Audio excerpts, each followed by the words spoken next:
ਬੇਅਦਬੀ ਮਾਮਲਿਆਂ ਦੇ ਵਿੱਚ ਸਰ ਇੰਨੀ ਜ਼ਿਆਦਾ ਤੁਹਾਨੂੰ ਸਾਰਿਆਂ ਨੂੰ ਜੱਦੋਜਹਿਦ ਕਿਉਂ ਕਰਨੀ ਪੈ ਰਹੀ ਹੈ? ਇਨਸਾਫ ਦਿਵਾਉਣ ਦੇ ਲਈ ਇੰਨੀ ਕੋਸ਼ਿਸ਼ ਕਰਨੀ ਪੈ ਰਹੀ ਹੈ। ਕੌਣ ਹੈ ਜਿਹੜਾ ਕੇਸ ਨੂੰ ਦਬਾਉਣ ਦੀ ਕੋਸ਼ਿਸ਼ ਕਰ ਰਿਹਾ ਹੈ? ਅਕਾਲੀ ਦਲ ਵਾਲੇ। ਵੈਸੇ ਤੇ ਵਿਕਰਮ ਮਜੀਠੀਆ ਦੀ ਪਿਛਲੀ ਜਿਹੜੀ ਹਿਸਟਰੀ ਵੀ ਕੱਢੀਏ ਤੇ ਉਹ ਕੋਈ ਐਡੀ ਵਧੀਆ ਨਹੀਂ। ਜੇ ਇਹ ਵੇਖੀਏ ਕਿ ਦੇਸ਼ ਦੀ ਆਜ਼ਾਦੀ ਵੇਲੇ ਉਹਨਾਂ ਚੀਜ਼ਾਂ ਨੂੰ ਕਰਨਾ, ਔਰ ਜਿਸ ਵੇਲੇ ਕੋਈ ਅਸੈਂਬਲੀ 'ਚ ਖੜੇ ਹੋ ਕੇ ਖਾਸ ਕਰਕੇ ਕਾਂਗਰਸ ਨੂੰ ਗਾਲਾਂ ਕੱਢਣੀਆਂ, ਤੇ ਇਹ ਆਪਣਾ ਪਿਛੋਕੜ ਭੁੱਲ ਜਾਂਦਾ ਤੇ ਆਪਣੀ ਬੈਕਗਰਾਉਂਡ ਭੁੱਲ ਜਾਂਦਾ ਕਿ ਇਹਦੇ ਗ੍ਰੈਂਡਫਾਦਰ ਸਰਦਾਰ ਸੁਰਜੀਤ ਸਿੰਘ ਮਜੀਠੀਆ 2 ਵਾਰੀ ਅੰਮ੍ਰਿਤਸਰ ਤੋਂ ਕਾਂਗਰਸ ਦੇ MP ਰਹੇ, ਔਰ ਗਵਰਨਮੈਂਟ ਆਫ ਇੰਡੀਆ ਜਿਸ ਪਾਰਟੀ ਨੂੰ ਇਹ ਲੱਖ ਦੋ ਭੈਣ ਭਰਾ ਗਾਲਾਂ ਕੱਢਦੇ ਨੇ ਉਹਦੇ 'ਚ ਇਹਨਾਂ ਦੇ ਸਤਿਕਾਰਯੋਗ ਗ੍ਰੈਂਡਫਾਦਰ ਮੰਤਰੀ ਵੀ ਰਹੇ, ਉਹ ਵੀ ਡਿਫੈਂਸ ਦੇ ਰਹੇ। ਤੋ ਇਸ ਕਰਕੇ ਇਹਨਾਂ ਦੇ ਗੱਲ ਕਰਨੀ ਤੇ ਮੇਰੇ ਖਿਆਲ ਕੋਈ ਬਹੁਤੇ ਮਾਇਨੇ ਨਹੀਂ ਰੱਖਦੀ। ਸਾਰੀਆਂ ਪਾਰਟੀਆਂ ਇਸ ਮੁੱਦੇ ਦੇ ਉੱਤੇ ਕਾਫੀ ਜ਼ੋਰਾਂ ਸ਼ੋਰਾਂ ਨਾਲ ਬੋਲ ਰਹੀਆਂ ਨੇ। ਤੁਸੀਂ ਕਿਹਾ ਦਾਲ ਦੇ ਵਿੱਚ ਕਾਲਾ ਹੈ, ਇਹ ਦਾਲ ਦੇ ਵਿੱਚ ਕਾਲਾ ਕਿਹੜੀ ਸਾਈਡ ਤੋਂ ਹੈ? ਇਹੀ ਤਾਂ ਇਲਜ਼ਾਮ ਕਾਂਗਰਸ ਤੇ ਵੀ ਲੱਗ ਰਹੇ ਨੇ ਵੀ ਜਦੋਂ ਸਰਕਾਰ ਕੈਪਟਨ ਸਰਕਾਰ ਹੈ ਤੇ ਜਦੋਂ ਵਾਅਦਾ ਕੀਤਾ ਗਿਆ ਸੀਗਾ ਤੇ ਫਿਰ ਕਿਉਂ ਉਹਨਾਂ ਦੇ ਉੱਤੇ ਕੋਈ ਸ਼ਿਕੰਜਾ ਨਹੀਂ ਕੀਤਾ ਜਾ ਰਿਹਾ? ਉਹੀ ਫੇਰ ਆ ਰਿਹਾ ਵੀ ਦੇਖੋ ਇਸੇ ਚੀਜ਼ ਤੇ ਉਸ ਕੈਬਨਿਟ ਦੇ ਵਿੱਚ ਗਰਮਾ ਗਰਮੀ ਹੋਈ ਹੈ ਕਿ ਇਹ ਜਿਹੜੀਆਂ ਚੀਜ਼ਾਂ ਨੇ ਇਹਨਾਂ 'ਚ ਡਿਲੇ ਕਿਉਂ ਆ ਰਹੀ ਹੈ। ਹਾਂਜੀ, ਕਿ ਜਸਟਿਸ ਰਣਜੀਤ ਸਿੰਘ ਕਮਿਸ਼ਨ ਦੀ ਰਿਪੋਰਟ ਆ ਗਈ, ਉਹਨੂੰ ਇਹਨਾਂ ਨੇ ਬਾਜ਼ਾਰਾਂ 'ਚ ਖਿਲਾਰ ਦਿੱਤਾ, 2 ਰੁਪਏ ਜਿਹੜਾ 2 ਆਨੇ 'ਚ ਵੇਚਿਆ, ਤੇ ਉਹਨਾਂ ਸਾਰੇ ਕਰਕੇ ਇਹ ਤਾਂ ਹੀ ਕਿਹਾ ਕਿ ਤੁਸੀਂ ਇਹਦੀ ਡਿਲੇ ਕਰਕੇ ਅਸੀਂ ਲੋਕਾਂ ਦੇ ਕੋਲ ਜਾਵਾਂਗੇ ਕਿਵੇਂ, ਕਿ ਜੋ ਅਸੀਂ ਕਰਕੇ ਆਏ ਆ ਉਹ ਚੀਜ਼ਾਂ ਤਾਂ ਮੈਂ ਪਹਿਲਾਂ ਹੀ ਕਹਿ ਦਿੱਤੀ ਤੁਹਾਨੂੰ ਕਿ ਸਾਡੀ ਪਾਰਟੀ ਔਰ ਕਾਂਗਰਸ ਦੇ ਵਿੱਚ ਇੱਕ ਚੀਜ਼ ਜ਼ਰੂਰ ਆ ਗਈ ਆ, ਡਿਵੀਜ਼ਨ ਨਹੀਂ ਕਿਹਾ ਜਾ ਸਕਦਾ, ਪਰ ਇਹ ਜ਼ਰੂਰ ਹੈ ਕਿ ਸਾਨੂੰ ਲੋਕਾਂ ਦੇ ਸਾਹਮਣੇ ਜੋ ਵਾਅਦਾ ਕੀਤਾ ਸੀ ਉਹਨੂੰ ਅਸੀਂ ਕਿਉਂ ਨਹੀਂ ਪੂਰਾ ਕਰ ਰਹੇ, ਕਿਉਂ ਨਹੀਂ ਅਸੀਂ ਇਹ ਕਰ ਰਹੇ ਕਿ ਜਿਹੜੇ ਬਰਗਾੜੀ ਦੇ ਵਿੱਚ ਜਿਹੜੇ ਦੋਸ਼ੀ ਸੀਗੇ ਉਹਨਾਂ ਨੂੰ, ਠੀਕ ਹੈ ਦੋਸ਼ੀ ਜਿਹੜੇ ਪਹਿਲਾਂ ਜਿਹੜੇ ਫੜੇ ਗਏ ਉਹਨਾਂ ਕੋਰਟਾਂ 'ਚ ਗਏ, 295 ਦਾ ਜਿਹੜਾ ਰਿਲੀਜੀਅਸ ਸੈਂਟੀਮੈਂਟਸ ਨੂੰ ਹਰਟ ਕਰਨ ਦਾ ਉਹਦੇ ਤੇ ਪਰਚਾ ਰਜਿਸਟਰਡ ਹੋਇਆ, ਔਰ ਉਹਦੇ ਵਿੱਚ ਉਹਨਾਂ ਦੀ ਸਾਲ ਬਾਅਦ ਬੇਲ ਜਿਹੜੀ ਉਹ ਤਾਂ ਓਬਵੀਅਸਲੀ ਹੋਣੀ ਸੀਗੀ। ਵਿਜੀਲੈਂਸ ਜਾਂਚ ਦੀ ਗੱਲ ਵੀ ਨਵਜੋਤ ਸਿੰਘ ਸਿੱਧੂ ਦੇ ਖਿਲਾਫ ਜਿਹੜੀ ਕਹੀ ਜਾ ਰਹੀ ਹੈ, ਉਹ 'ਚ ਇਤਰਾਜ਼ ਕਿਉਂ ਪ੍ਰਗਟਾਇਆ ਜਾ ਰਿਹਾ ਹੈ? ਜੇ ਜਾਂਚ ਹੁੰਦੀ ਹੈ, ਨਵਜੋਤ ਸਿੰਘ ਸਿੱਧੂ ਜਿਹੜੇ ਨੇ ਉਹ ਜੇ ਇਹਦੇ ਵਿੱਚ ਪਾਕ ਸਾਫ਼ ਨਿਕਲ ਜਾਂਦੇ ਨੇ ਤਾਂ ਉਹਨਾਂ ਦਾ ਸਿਆਸੀ ਕੱਦ ਹੋਰ ਉੱਚਾ ਹੋ ਜਾਏਗਾ। ਉਸ ਜਾਂਚ ਨੂੰ ਭੱਜੇਗਾ ਨਹੀਂ, ਔਰ ਜੇ ਜਾਂਚ ਕੋਈ ਆਏਗੀ ਮੈਂ ਵੋਲੰਟਰੀਲੀ ਆਪ ਵਿਜੀਲੈਂਸ ਆਫਿਸ ਦੇ ਹੈੱਡ ਆਫਿਸ 'ਚ ਜਾਵਾਂਗਾ, ਔਰ ਉੱਥੇ ਮੈਂ ਕਹਾਂਗਾ ਕਿ ਪਹਿਲਾਂ ਮੈਨੂੰ ਅਰੈਸਟ ਕਰੋ, ਉਹਦੇ ਬਾਅਦ ਮੇਰੀ ਇਨਕੁਆਇਰੀ ਸਟਾਰਟ ਕਰੋ।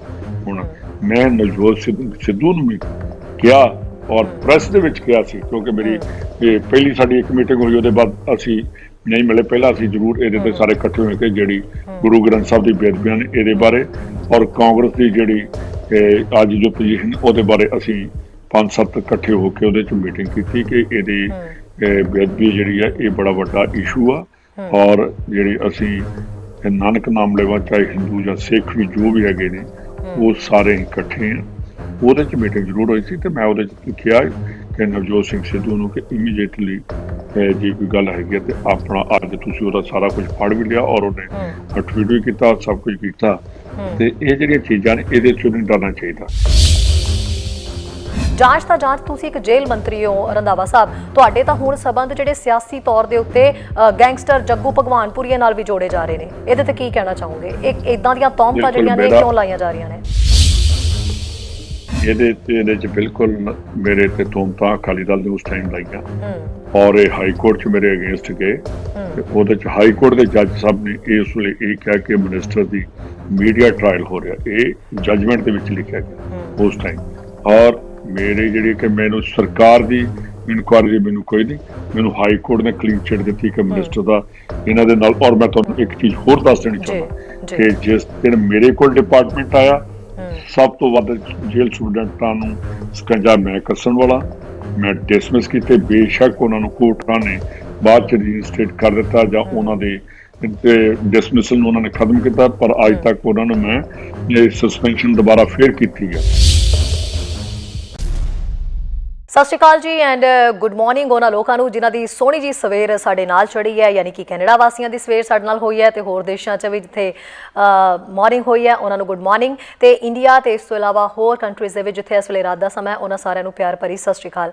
ਉਮੀਦ ਕਰਦੇ ਹਾਂ ਕਿ ਤੁਸੀਂ ਸਾਰੇ ਜਣੇ ਬਿਲਕੁਲ ਠੀਕ ਹੋਵੋਗੇ, ਸਿਹਤ ਸਾਰਿਆਂ ਦੀ ਜਿਹੜੀ ਹੈ ਉਹ ਵਧੀਆ ਹੋਵੇਗੀ ਤੇ ਕੋਸ਼ਿਸ਼ ਕਰਕੇ ਜਲਦੀ ਤੋਂ ਜਲਦੀ ਸਾਰੇ ਜਣੇ ਅੱਗੇ ਵਧੋ ਤੇ ਜਿਹੜੀ ਵੈਕਸੀਨ ਹੈ ਉਹ ਕਰਵਾ ਲਓ। ਕਿਸੇ ਵੀ ਦੁਨੀਆ ਦੇ ਕੋਨੇ ਦੇ ਵਿੱਚ ਬੈਠੇ ਹੋਏ ਹੋ, ਵੈਕਸੀਨਸ ਅਵੇਲੇਬਲ ਹੈ, ਜਲਦੀ ਤੋਂ ਜਲਦੀ ਵੈਕਸੀਨ ਲਵਾਓ ਤਾਂ ਕਿ ਹੋਰ ਜਿਹੜਾ ਕਾਰੋਬਾਰ ਨੂੰ ਖੋਲ੍ਹਣ ਦੇ ਵਿੱਚ, ਆਰਥਿਕਤਾ ਨੂੰ ਖੋਲ੍ਹਣ ਦੇ ਵਿੱਚ ਆਪਾਂ ਸਾਰੇ ਜਣੇ ਆਪਣਾ ਯੋਗਦਾਨ ਪਾ ਸਕੀਏ, ਕਿਉਂਕਿ ਕੇਸ ਘਟਨੇ ਬਹੁਤ ਜ਼ਰੂਰੀ ਹੈ। ਕੈਨੇਡਾ ਦੇ ਵਿੱਚ ਵੀ ਮਾਮਲੇ ਜਿਹੜੇ ਨੇ ਕੋਵਿਡ ਦੇ ਉਹ ਕਾਫੀ ਜ਼ਿਆਦਾ ਘਟ ਰਹੇ ਨੇ, BC ਦੇ ਵਿੱਚ ਵੀ ਘਟ ਰਹੇ ਨੇ। ਸੋ ਕੋਸ਼ਿਸ਼ ਕਰੋ ਕਿ ਜਿਵੇਂ ਹਦਾਇਤਾਂ ਦੀ ਵੀ ਪਾਲਣਾ ਕਰਨੀ ਉਹ ਵੀ ਆਪਾਂ ਸਾਰੇ ਕਰੀ ਰੱਖੀਏ ਤੇ ਇਸ ਤੋਂ ਇਲਾਵਾ ਵੈਕਸੀਨ ਜਿਹੜੀ ਹੈ ਉਹ ਵੀ ਨਾਲ ਲੈ ਲਈਏ। ਜਿਹੜੇ ਲੋਕਾਂ ਨੇ ਨਹੀਂ ਲਿੱਤੀ ਉਹਨਾਂ ਨੂੰ ਵੀ ਆਪਾਂ ਅੱਗੇ ਲਿਆਉਣਾ ਕਿ ਜਾਓ ਔਰ ਜਾ ਕੇ ਵੈਕਸੀਨ ਲਓ। ਔਰ ਵੈਸੇ ਵੀ ਹੁਣ ਤਾਂ ਸਾਰੇ ਦੇਸ਼ਾਂ ਨੇ ਥੋੜਾ ਕੰਫਰਟੇਬਲ ਵੀ ਕਰਤਾ ਵੀ ਜਿਹੜੇ ਵੈਕਸੀਨ ਨਹੀਂ ਲਵਾ ਰਹੇ, ਜਿਨ੍ਹਾਂ ਦੇ ਮਨ ਦੇ ਵਿੱਚ ਕੋਈ ਸ਼ੰਕੇ ਹੈ ਜਾਂ ਜਿਹੜੇ ਵੈਕਸੀਨ ਲਗਵਾਉਣਗੇ ਤੇ ਉਹਨਾਂ ਨੂੰ ਬਹੁਤ ਸਾਰੇ ਗਿਫਟਸ ਵੀ ਦਿੱਤੇ ਜਾ ਰਹੇ ਨੇ, ਬਹੁਤ ਸਾਰੇ ਕਈਆਂ ਨੂੰ ਪੈਸੇ ਮਿਲ ਰਹੇ ਨੇ। ਈਵਨ ਕਿ ਇੰਡੀਆ ਦੇ ਵਿੱਚ ਵੀ ਇਹ ਗੱਲ ਕਹਿ ਦਿੱਤੀ ਗਈ ਹੈ ਵੀ ਜਿਹੜਾ ਪਿੰਡ, ਕਿਉਂਕਿ ਪਿੰਡ ਵਾਲੇ ਜ਼ਿਆਦਾਤਰ ਵੈਕਸੀਨ ਲਗਵਾ ਨਹੀਂ ਰਹੇ ਤੇ ਸਰਕਾਰਾਂ ਨੇ ਇੱਥੋਂ ਤੱਕ ਕਿਹਾ ਵੀ ਜਿਹੜਾ ਪਿੰਡ, ਪੂਰਾ ਪਿੰਡ ਜਿਹੜਾ ਵੈਕਸੀਨ ਲਵਾ ਲੇਗਾ ਉਹਨੂੰ ਗ੍ਰਾਂਟ ਦਿੱਤੀ ਜਾਏਗੀ। ਹੁਣ ਉਹ ਗ੍ਰਾਂਟ ਕਿੰਨੀ ਮਿਲਣੀ, ਕਦੋਂ ਮਿਲਣੀ, ਖੈਰ ਇਹ ਤਾਂ ਆਪਾਂ ਨੂੰ ਨਹੀਂ ਪਤਾ, ਇਹਦਾ ਆਪਾਂ ਵੇਟ ਹੀ ਕਰ ਸਕਦੇ ਹਾਂ। ਪਰ ਕੋਸ਼ਿਸ਼ ਕਰੋ ਵੀ ਗ੍ਰਾਂਟ ਨੂੰ ਛੱਡੋ ਤੇ ਆਪਣੀ ਸਿਹਤ ਤੋਂ ਵੱਧ ਕੇ ਕੁਝ ਨਹੀਂ ਹੁੰਦਾ, ਅੱਗੇ ਆਓ ਤੇ ਜਾ ਕੇ ਸਾਰੇ ਜਣੇ ਵੈਕਸੀਨ ਜਿਹੜੀ ਹੈ ਜ਼ਰੂਰ ਲੈ ਲਓ। ਇਸ ਤੋਂ ਇਲਾਵਾ ਸਿਆਸੀ ਖਲਿਆਰਿਆਂ ਦੇ ਵਿੱਚ ਵੀ ਕਾਫੀ ਖਲਾਰਾ ਜਿਹਾ ਪਿਆ ਹੋਇਆ, ਖਾਸ ਕਰਕੇ ਕਾਂਗਰਸ ਇਹਨਾਂ ਦਿਨਾਂ ਦੇ ਵਿੱਚ ਕਾਫੀ ਜ਼ਿਆਦਾ ਜਿਹੜੀ ਹੈ ਧੜੇਬੰਦੀ ਦਾ ਸ਼ਿਕਾਰ ਹੋ ਰਹੀ ਹੈ। ਫਿਰ ਤੋਂ ਇੱਕ ਅਲੱਗ ਜੀ ਸੁਲਗਨ ਜਿਹੜੀ ਹੈ ਉਹ ਕਾਂਗਰਸ ਦੇ ਵਿਚਾਲੇ ਚੱਲੀ ਜਾ ਰਹੀ ਹੈ। ਅਲੱਗ-ਅਲੱਗ ਧੜੇ ਜਿਹੜੇ ਬਣ ਚੁੱਕੇ ਨੇ ਤੇ ਜਿਹੜੇ ਆਪਸ ਦੇ ਵਿੱਚ ਖਹਿਬਾਜ਼ੀ ਕਰ ਰਹੇ ਨੇ। ਕੈਪਟਨ ਸਾਹਿਬ ਕਹਿੰਦੇ ਨੇ ਕਿ ਮੈਂ ਜ਼ਿਆਦਾ ਤਾਕਤਵਰ ਹਾਂ ਤੇ ਨਵਜੋਤ ਸਿੰਘ ਸਿੱਧੂ ਆਪਣੀ ਤਾਕਤ ਉਹਨਾਂ ਨੂੰ ਦਿਖਾ ਰਹੇ ਨੇ। ਨਵਜੋਤ ਸਿੰਘ ਸਿੱਧੂ ਦੇ ਨਾਲ ਹੋਰ ਵੀ ਜਿਹੜੇ ਨੇ ਉਹ ਮੈਂਬਰ ਜਿਹੜੇ ਨੇ ਕਾਂਗਰਸ ਦੇ ਉਹ ਜੁੜੇ ਹੋਏ ਨੇ। ਮੁਲਾਕਾਤਾਂ ਕਰਨ ਦਾ ਹਾਲਾਂਕਿ ਖਾਮਿਆਜ਼ਾ ਕਈਆਂ ਨੂੰ ਭੁਗਤਣਾ ਪੈ ਰਿਹਾ। ਸੋ ਇਹ ਕਾਂਗਰਸ ਦੀ ਜਿਹੜੀ ਸਿਆਸੀ ਫਿਜ਼ਾ ਇਹ ਕਿੱਧਰ ਨੂੰ ਜਾ ਰਹੀ ਹੈ, ਕੀ ਹੋ ਰਿਹਾ, ਬੇਅਦਬੀ ਮਾਮਲਿਆਂ ਦੇ ਉੱਤੇ ਇੰਨੀ ਜ਼ਿਆਦਾ ਪੋਲਿਟਿਕਸ ਅਜੇ ਵੀ ਕਿਉਂ ਚੱਲ ਰਹੀ ਹੈ, ਇਸ ਤੇ ਗੱਲਬਾਤ ਕਰਾਂਗੇ। ਸਭ ਤੋਂ ਪਹਿਲਾਂ ਮੈਂ ਆਪਣੇ ਕਾਲਰਸ ਨੂੰ ਪਲੀਜ਼ ਇਹ ਗੱਲ ਕਹਿ ਦਾਂ ਕਿ ਅੱਜ ਆਪਣੇ ਨਾਲ ਜੇਲ੍ਹ ਮੰਤਰੀ ਸੁਖਜਿੰਦਰ ਰੰਧਾਵਾ ਜੀ ਜੁੜ ਰਹੇ ਨੇ। ਆਪਾਂ ਉਹਨਾਂ ਨਾਲ ਇਸ ਬਾਬਤ ਗੱਲ ਕਰਨੀ ਹੈ ਤੇ ਮੈਂ ਕਾਲ ਜਿਹੜੀ ਹੈ ਉਹ ਤੁਹਾਡੀ ਨਹੀਂ ਲੈ ਪਾਵਾਂਗੀ, ਕਿਉਂਕਿ ਇਸ ਮਸਲੇ ਦੇ ਉੱਤੇ ਆਪਾਂ ਚਾਹੁੰਦੇ ਹਾਂ ਜ਼ਿਆਦਾ ਤੋਂ ਜ਼ਿਆਦਾ ਆਪਾਂ ਉਹਨਾਂ ਨੂੰ ਸੁਣੀਏ। ਸੋ ਉਹਨਾਂ ਦੀ ਗੱਲ ਜਿਹੜੀ ਹੈ ਉਹ ਬਾਰੀਕੀ ਦੇ ਨਾਲ ਸੁਣੀਏ ਤੇ ਹੋਰ ਗੱਲਾਂ ਉਹਨਾਂ ਦੇ ਨਾਲ ਕਰੀਏ। ਸੋ ਇਸ ਲਈ ਕਾਲਰਸ ਦੀ ਮੈਂ ਕਾਲ ਪਿਕ ਨਹੀਂ ਕਰ ਪਾਣੀ, ਸੋ ਅੱਜ ਆਪਾਂ ਕਾਲ ਰਹਿਣ ਦਾਂਗੇ। ਸੁਖਜਿੰਦਰ ਰੰਧਾਵਾ ਜੀ ਇਸ ਵੇਲੇ ਮੇਰੇ ਨਾਲ ਜੁੜੇ ਹੋਏ ਨੇ। ਸੁਖਜਿੰਦਰ ਜੀ ਬਹੁਤ ਬਹੁਤ ਸਵਾਗਤ ਹੈ ਜੀ ਸਰ ਦ ਮਾਰਨਿੰਗ ਸ਼ੋਅ ਦੇ ਵਿੱਚ। ਜੀ ਸਰ ਸਤਿ ਸ਼੍ਰੀ ਅਕਾਲ ਸਰ। ਅਸੀਂ ਕਈ ਦਿਨਾਂ ਤੋਂ ਦੇਖ ਰਹੇ ਹਾਂ ਵੀ ਕਾਂਗਰਸ ਦੇ ਵਿਚਾਲੇ ਇੱਕ ਆਪਣੀ ਜੰਗ ਜੀ ਛਿੜੀ ਹੈ। ਖੈਰ ਅਸੀਂ ਬੇਅਦਬੀ ਮਾਮਲਿਆਂ ਦੀ ਸਭ ਤੋਂ ਪਹਿਲਾਂ ਗੱਲ ਕਰਦੇ ਹਾਂ। ਬੇਅਦਬੀ ਮਾਮਲਿਆਂ ਦੇ ਵਿੱਚ ਸਰ ਇੰਨੀ ਜ਼ਿਆਦਾ ਤੁਹਾਨੂੰ ਸਾਰਿਆਂ ਨੂੰ ਜਦੋਜਹਿਦ ਕਿਉਂ ਕਰਨੀ ਪੈ ਰਹੀ ਹੈ? ਇਨਸਾਫ ਦਿਵਾਉਣ ਦੇ ਲਈ ਇੰਨੀ ਕੋਸ਼ਿਸ਼ ਕਰਨੀ ਪੈ ਰਹੀ ਹੈ। ਕੌਣ ਹੈ ਜਿਹੜਾ ਕੇਸ ਨੂੰ ਦਬਾਉਣ ਦੀ ਕੋਸ਼ਿਸ਼ ਕਰ ਰਿਹਾ ਹੈ ਤੇ ਜਿਹੜਾ ਦੋਸ਼ੀਆਂ ਨੂੰ ਬਚਾਉਣ ਦੀ ਕੋਸ਼ਿਸ਼ ਕਰ ਰਿਹਾ ਹੈ? ਪਹਿਲੀ ਗੱਲ ਤੇ ਕਾਂਗਰਸ ਦੀ ਕੋਈ ਖਾਨਾ ਜੰਗੀ ਦੀ ਗੱਲ ਨਹੀਂ ਤੇ ਨਾ ਧੜੇਬੰਦੀ ਦੀ ਗੱਲ ਹੈ। ਗੱਲ ਇੱਕ ਅਸੂਲ ਦੀ ਹੈ ਕਿ ਅਸੀਂ ਲੋਕਾਂ ਦੇ ਕੋਲ ਇੱਕ ਮਿਸ਼ਨ ਲੈ ਕੇ ਚੱਲੇ ਸੀ ਔਰ ਜਿਸ ਵੇਲੇ ਮੈਨੂੰ ਯਾਦ ਹੈ ਕਿ 2015 ਦੇ ਵਿੱਚ ਜਿਹੜੀ ਗੁਰੂ ਸਾਹਿਬ ਦੀ ਬੇਅਦਬੀ ਹੋਈ ਔਰ ਜਿਹੜਾ ਉੱਥੇ ਬਰਗਾੜੀ ਔਰ ਬੁਰਜ ਜਵਾਹਰ ਸਿੰਘ ਵਾਲਾ ਚ ਕੈਪਟਨ ਸਾਹਿਬ ਦੇ ਨਾਲ ਉਸ ਵੇਲੇ ਉਹ ਪ੍ਰੈਜ਼ੀਡੈਂਟ ਵੀ ਨਹੀਂ ਸੀਗੇ, ਅਸੀਂ ਸਾਰੇ ਉਹਨਾਂ ਦੇ ਨਾਲ ਇਹਨਾਂ ਦੋਨਾਂ ਪਿੰਡਾਂ ਦੇ ਵਿੱਚ ਜਾ ਕੇ ਆਏ ਔਰ ਉੱਥੋਂ ਦੇ ਹਾਲਾਤ ਦੇਖੇ ਔਰ ਲੋਕ ਉੱਚੀ ਜੀ ਤਾਹਾਂ ਮਾਰ ਕੇ ਰੋ ਰਹੇ ਸੀ ਕਿ ਸਾਡੇ ਗੁਰੂ ਦੀ ਜਿਹੜੀ ਬੇਅਦਬੀ ਹੈ, ਸਾਡੇ ਜਿਹੜੇ ਅੰਗ ਜਿਹੜੇ ਨੇ ਉਹ ਖਿਲਾਰ ਕੇ ਗਏ ਨੇ। ਕਿਉਂਕਿ ਅਸੀਂ ਗੁਰੂ ਗੋਬਿੰਦ ਸਿੰਘ ਜੀ ਨੇ ਇਹਨੂੰ ਕਿਹਾ ਸੀ ਗੁਰੂ ਬਾਣਿਓ ਗ੍ਰੰਥ ਕਿ ਮੇਰੇ ਜਾਣ ਤੋਂ ਬਾਅਦ 10 ਗੁਰੂਆਂ ਦੀ ਮੇਰੀ ਜੋਤ ਹੋਏਗੀ ਇਹਦੇ ਵਿੱਚ। ਤੋਂ ਇਸ ਕਰਕੇ ਭਾਵਨਾਵਾਂ ਸਾਰਿਆਂ ਦੀਆਂ ਬਹੁਤ ਜ਼ਿਆਦਾ ਜੁੜੀਆਂ ਸੀ ਔਰ ਵਾਕਿਆ ਹੀ ਬੜਾ ਇੱਕ ਉਸ ਵੇਲੇ ਸੋਗਮਈ ਮਾਹੌਲ ਬਣਿਆ ਹੋਇਆ ਸੀ। ਕੱਲਾ ਉਹਨਾਂ ਪਿੰਡਾਂ 'ਚ ਨਹੀਂ, ਪੂਰੇ ਪੰਜਾਬ 'ਚ, ਪੂਰੀ ਦੁਨੀਆ ਦੇ ਵਿੱਚ ਜਿੱਥੇ ਵੀ ਨਾਨਕ ਨਾਮ ਲੇਵਾ ਸੰਗਤ ਸੀਗੀ ਉਹਨਾਂ ਦੇ ਬਹੁਤ ਮਨ ਦੇ ਵਿੱਚ ਰੋਸ ਸੀਗਾ। ਤੇ ਉਸ ਵੇਲੇ ਉਹਦੇ ਬਾਅਦ ਕੈਪਟਨ ਸਾਹਿਬ ਨੇ ਕਸਮ ਖਾਈ ਕਿ ਮੈਂ ਗੁਟਕਾ ਸਾਹਿਬ ਦੀ ਕਸਮ ਖਾ ਕੇ ਕਹਿੰਦਾ ਕਿ ਮੈਂ ਦੋਸ਼ੀਆਂ ਨੂੰ ਬਾਹਰ ਲੈ ਕੇ ਆਵਾਂਗਾ ਔਰ ਲੋਕਾਂ ਦੇ ਸਾਹਮਣੇ ਉਹਨਾਂ ਨੂੰ ਖੜਾ ਕਰਾਂਗਾ। ਔਰ ਨਾਲ ਹੀ ਇਹ ਕਿਹਾ ਕਿ ਜੇ ਉਸ ਵੇਲੇ ਦੀ ਸਰਕਾਰ, ਜਿਹੜੇ ਉਸ ਵੇਲੇ ਦੇ ਮੁੱਖ ਮੰਤਰੀ ਉੱਥੋਂ ਦੇ, ਉਸ ਟਾਈਮ ਦੇ ਹੋਮ ਮਿਨਿਸਟਰ, ਉਹਨਾਂ ਨੇ ਇਹ ਬੇਅਦਬੀ ਕੀਤੀ ਹੈ, ਮੈਂ ਲੋਕਾਂ ਦੇ ਸਾਹਮਣੇ ਉਹਨਾਂ ਨੂੰ ਨੰਗਾ ਕਰਾਂਗਾ। ਇਹ ਜਿਹੜੀ ਚੀਜ਼ਾਂ ਨੇ ਉਹਦੇ 'ਚ ਮੈਂ ਵੀ ਓਬਵੀਅਸਲੀ ਅਸੀਂ ਸਾਰੇ ਖੜੇ ਸੀ। ਔਰ ਮੈਂ ਇੱਕ ਚੀਜ਼ ਤੁਹਾਨੂੰ ਦੱਸ ਦੇਣੀ ਚਾਹੁੰਦਾ ਕਿ ਜਿਹੜੀ ਬਠਿੰਡਾ ਦੀ ਰੈਲੀ ਹੋਈ ਜਾਂ ਉੱਥੇ ਥੋੜ੍ਹੀ ਸਾਬੋ ਜਾਂ ਅੰਮ੍ਰਿਤਸਰ ਦੀਆਂ ਰੈਲੀਆਂ ਹੁੰਦੀਆਂ ਰਹੀਆਂ ਤੇ ਉਹ ਸਾਰਿਆਂ ਦਾ ਸਟੇਜ ਸੈਕਟਰੀ ਉਹਨੂੰ ਸਟੇਜ ਨੂੰ ਮੈਨੇਜ ਮੈਂ ਹੀ ਕਰਦਾ ਸੀ ਔਰ ਜਿਨ੍ਹਾਂ ਨੂੰ ਬੁਲਾਉਣਾ ਹੁੰਦਾ ਸੀ ਤੇ ਉਸ ਵੇਲੇ ਮੈਂ ਉਹਨਾਂ ਨੂੰ ਬੋਲਣ ਲਈ ਸੱਦਾ ਵੀ ਦਿੰਦਾ ਸੀ। ਤੇ ਮੇਰੀ ਵੀ ਇਹ ਬੜੀ ਜ਼ਿੰਮੇਵਾਰੀ ਬਣ ਜਾਂਦੀ ਸੀ ਕਿ ਅਸੀਂ ਲੋਕਾਂ ਨਾਲ ਵਾਅਦਾ ਕੀਤਾ, ਅਸੀਂ ਲੋਕਾਂ ਦੇ ਨਾਲ ਇਹ ਗੱਲਾਂ ਕੀਤੀਆਂ ਔਰ ਤਖਤ ਸ੍ਰੀ ਦਮਦਮਾ ਸਾਹਿਬ ਵੱਲ ਮੂੰਹ ਕਰਕੇ ਅਸੀਂ ਕਸਮ ਖਾਈ ਸੀ ਕਿ ਅਸੀਂ ਇਹਨਾਂ ਕਾਤਲਾਂ ਨੂੰ ਲੈ ਕੇ ਆਵਾਂਗੇ। ਔਰ ਸ਼ੇਰੇ ਜੀ ਜਿਹੜੀ ਸਭ ਤੋਂ ਵੱਡੀ ਗੱਲ ਹੈ ਕਿ ਜੀ ਜਿਸ ਵੇਲੇ ਬਰਗਾੜੀ ਦੇ ਵਿੱਚ ਮੋਰਚਾ ਲੱਗਾ, ਉਹ ਤਕਰੀਬਨ 6 ਮਹੀਨੇ ਤੱਕ ਮੋਰਚਾ ਚੱਲਦਾ ਰਿਹਾ। ਉਹਦੇ ਵਿੱਚ ਸਰਦਾਰ ਤ੍ਰਿਪਤ ਰਜਿੰਦਰ ਸਿੰਘ ਬਾਜਵਾ ਜਿਹੜੇ ਸਾਡੇ ਰੂਰਲ ਡਿਵੈਲਪਮੈਂਟ ਪੰਚਾਇਤ ਮੰਤਰੀ ਨੇ, ਉਹਨਾਂ ਦਾ ਮੇਨ ਡਿਊਟੀ ਲੱਗੀ ਸੀ। ਤੇ ਬਾਅਦ ਚ ਜਿਸ ਦਿਨ ਧਰਨਾ ਚੁਕਾਉਣ ਦੀ ਗੱਲ ਆਈ ਜਾਂ ਲਾਸਟ ਜਿਹੜੀਆਂ ਮੀਟਿੰਗ ਚੱਲੀਆਂ, ਉਹਦੇ ਚ ਕੈਪਟਨ ਸਾਹਿਬ ਨੇ ਮੇਰੀ ਡਿਊਟੀ ਲਗਾ ਦਿੱਤੀ ਕਿ ਰੰਧਾਵਾ ਸਾਹਿਬ ਤੁਸੀਂ ਵੀ, ਸੁਖਜਿੰਦਰ ਤੁਸੀਂ ਵੀ ਜਾ ਕੇ ਉਹਨਾਂ ਨਾਲ ਗੱਲ ਕਰਕੇ ਆਓ।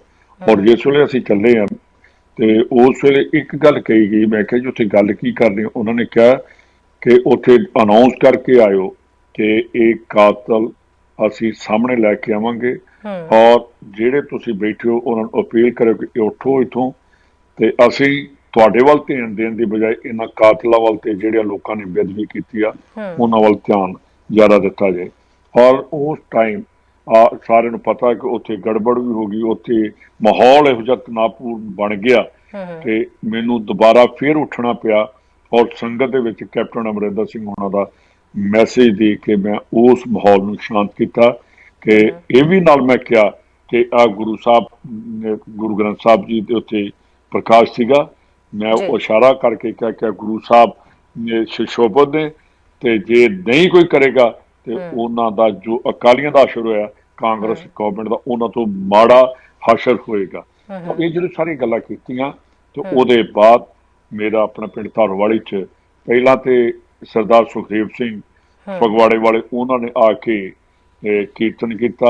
ਦੂਜਾ ਕੀਰਤਨ ਜਿਹੜਾ ਭਾਈ ਬਲਦੇਵ ਸਿੰਘ ਵਡਾਲਾ ਉਹਨਾਂ ਨੇ ਜਦੋਂ ਘਰ ਦੇ ਸਾਹਮਣੇ ਬੈਠ ਕੇ ਜਦੋਂ ਇਹ ਕੀਰਤਨ ਕੀਤਾ ਜਾਏ ਕਿ ਕੀਰਤਨ ਕੀਤਾ ਜਾਏ ਕਿ ਕੁੱਤਾ ਰਾਜ ਭਾਲੀਏ ਫਿਰ ਚੱਕੀ ਚੱਟੇ, ਤੇ ਮੇਰਾ ਖਿਆਲ ਹੈ ਕਿ ਜਿਹੜਾ ਵੀ ਕੋਈ ਥੋੜੀ ਜਿਹੀ ਜ਼ਮੀਰ, ਜਿਹਦੀ ਜ਼ਮੀਰ ਨਾ ਮਰੀ ਹੋਏ, ਜਿਹਦੀ ਜ਼ਮੀਰ ਜੀਂਦਾ ਹੋਏ ਤੇ ਉਹ ਕੀਰਤਨ ਸੁਣਦਾ ਹੋਵੇ। ਮੈਂ ਆਪ ਬੈਠਾ ਉਹਨਾਂ ਦੀ ਸੰਗਤ ਕੀਤੀ, ਮੈਂ ਆਪਣੇ ਘਰ ਦੇ ਅੰਦਰ ਨਹੀਂ ਬੈਠਾ, ਮੈਂ ਉਹ ਮੇਰੇ ਗੇਟ ਤੇ ਮੈਂ ਉਹਨਾਂ ਨੂੰ ਕਿਹਾ ਕਿ ਤੁਸੀਂ ਅੰਦਰ, ਕਹਿੰਦੇ ਨਹੀਂ ਅਸੀਂ ਪ੍ਰੋਟੈਸਟ ਕਰਨ ਲਈ ਆਏ ਹਾਂ, ਅਸੀਂ ਮਿਨਿਸਟਰ ਦੇ ਘਰ ਦੇ ਬਾਹਰ ਪ੍ਰੋਟੈਸਟ ਕਰਾਂਗੇ।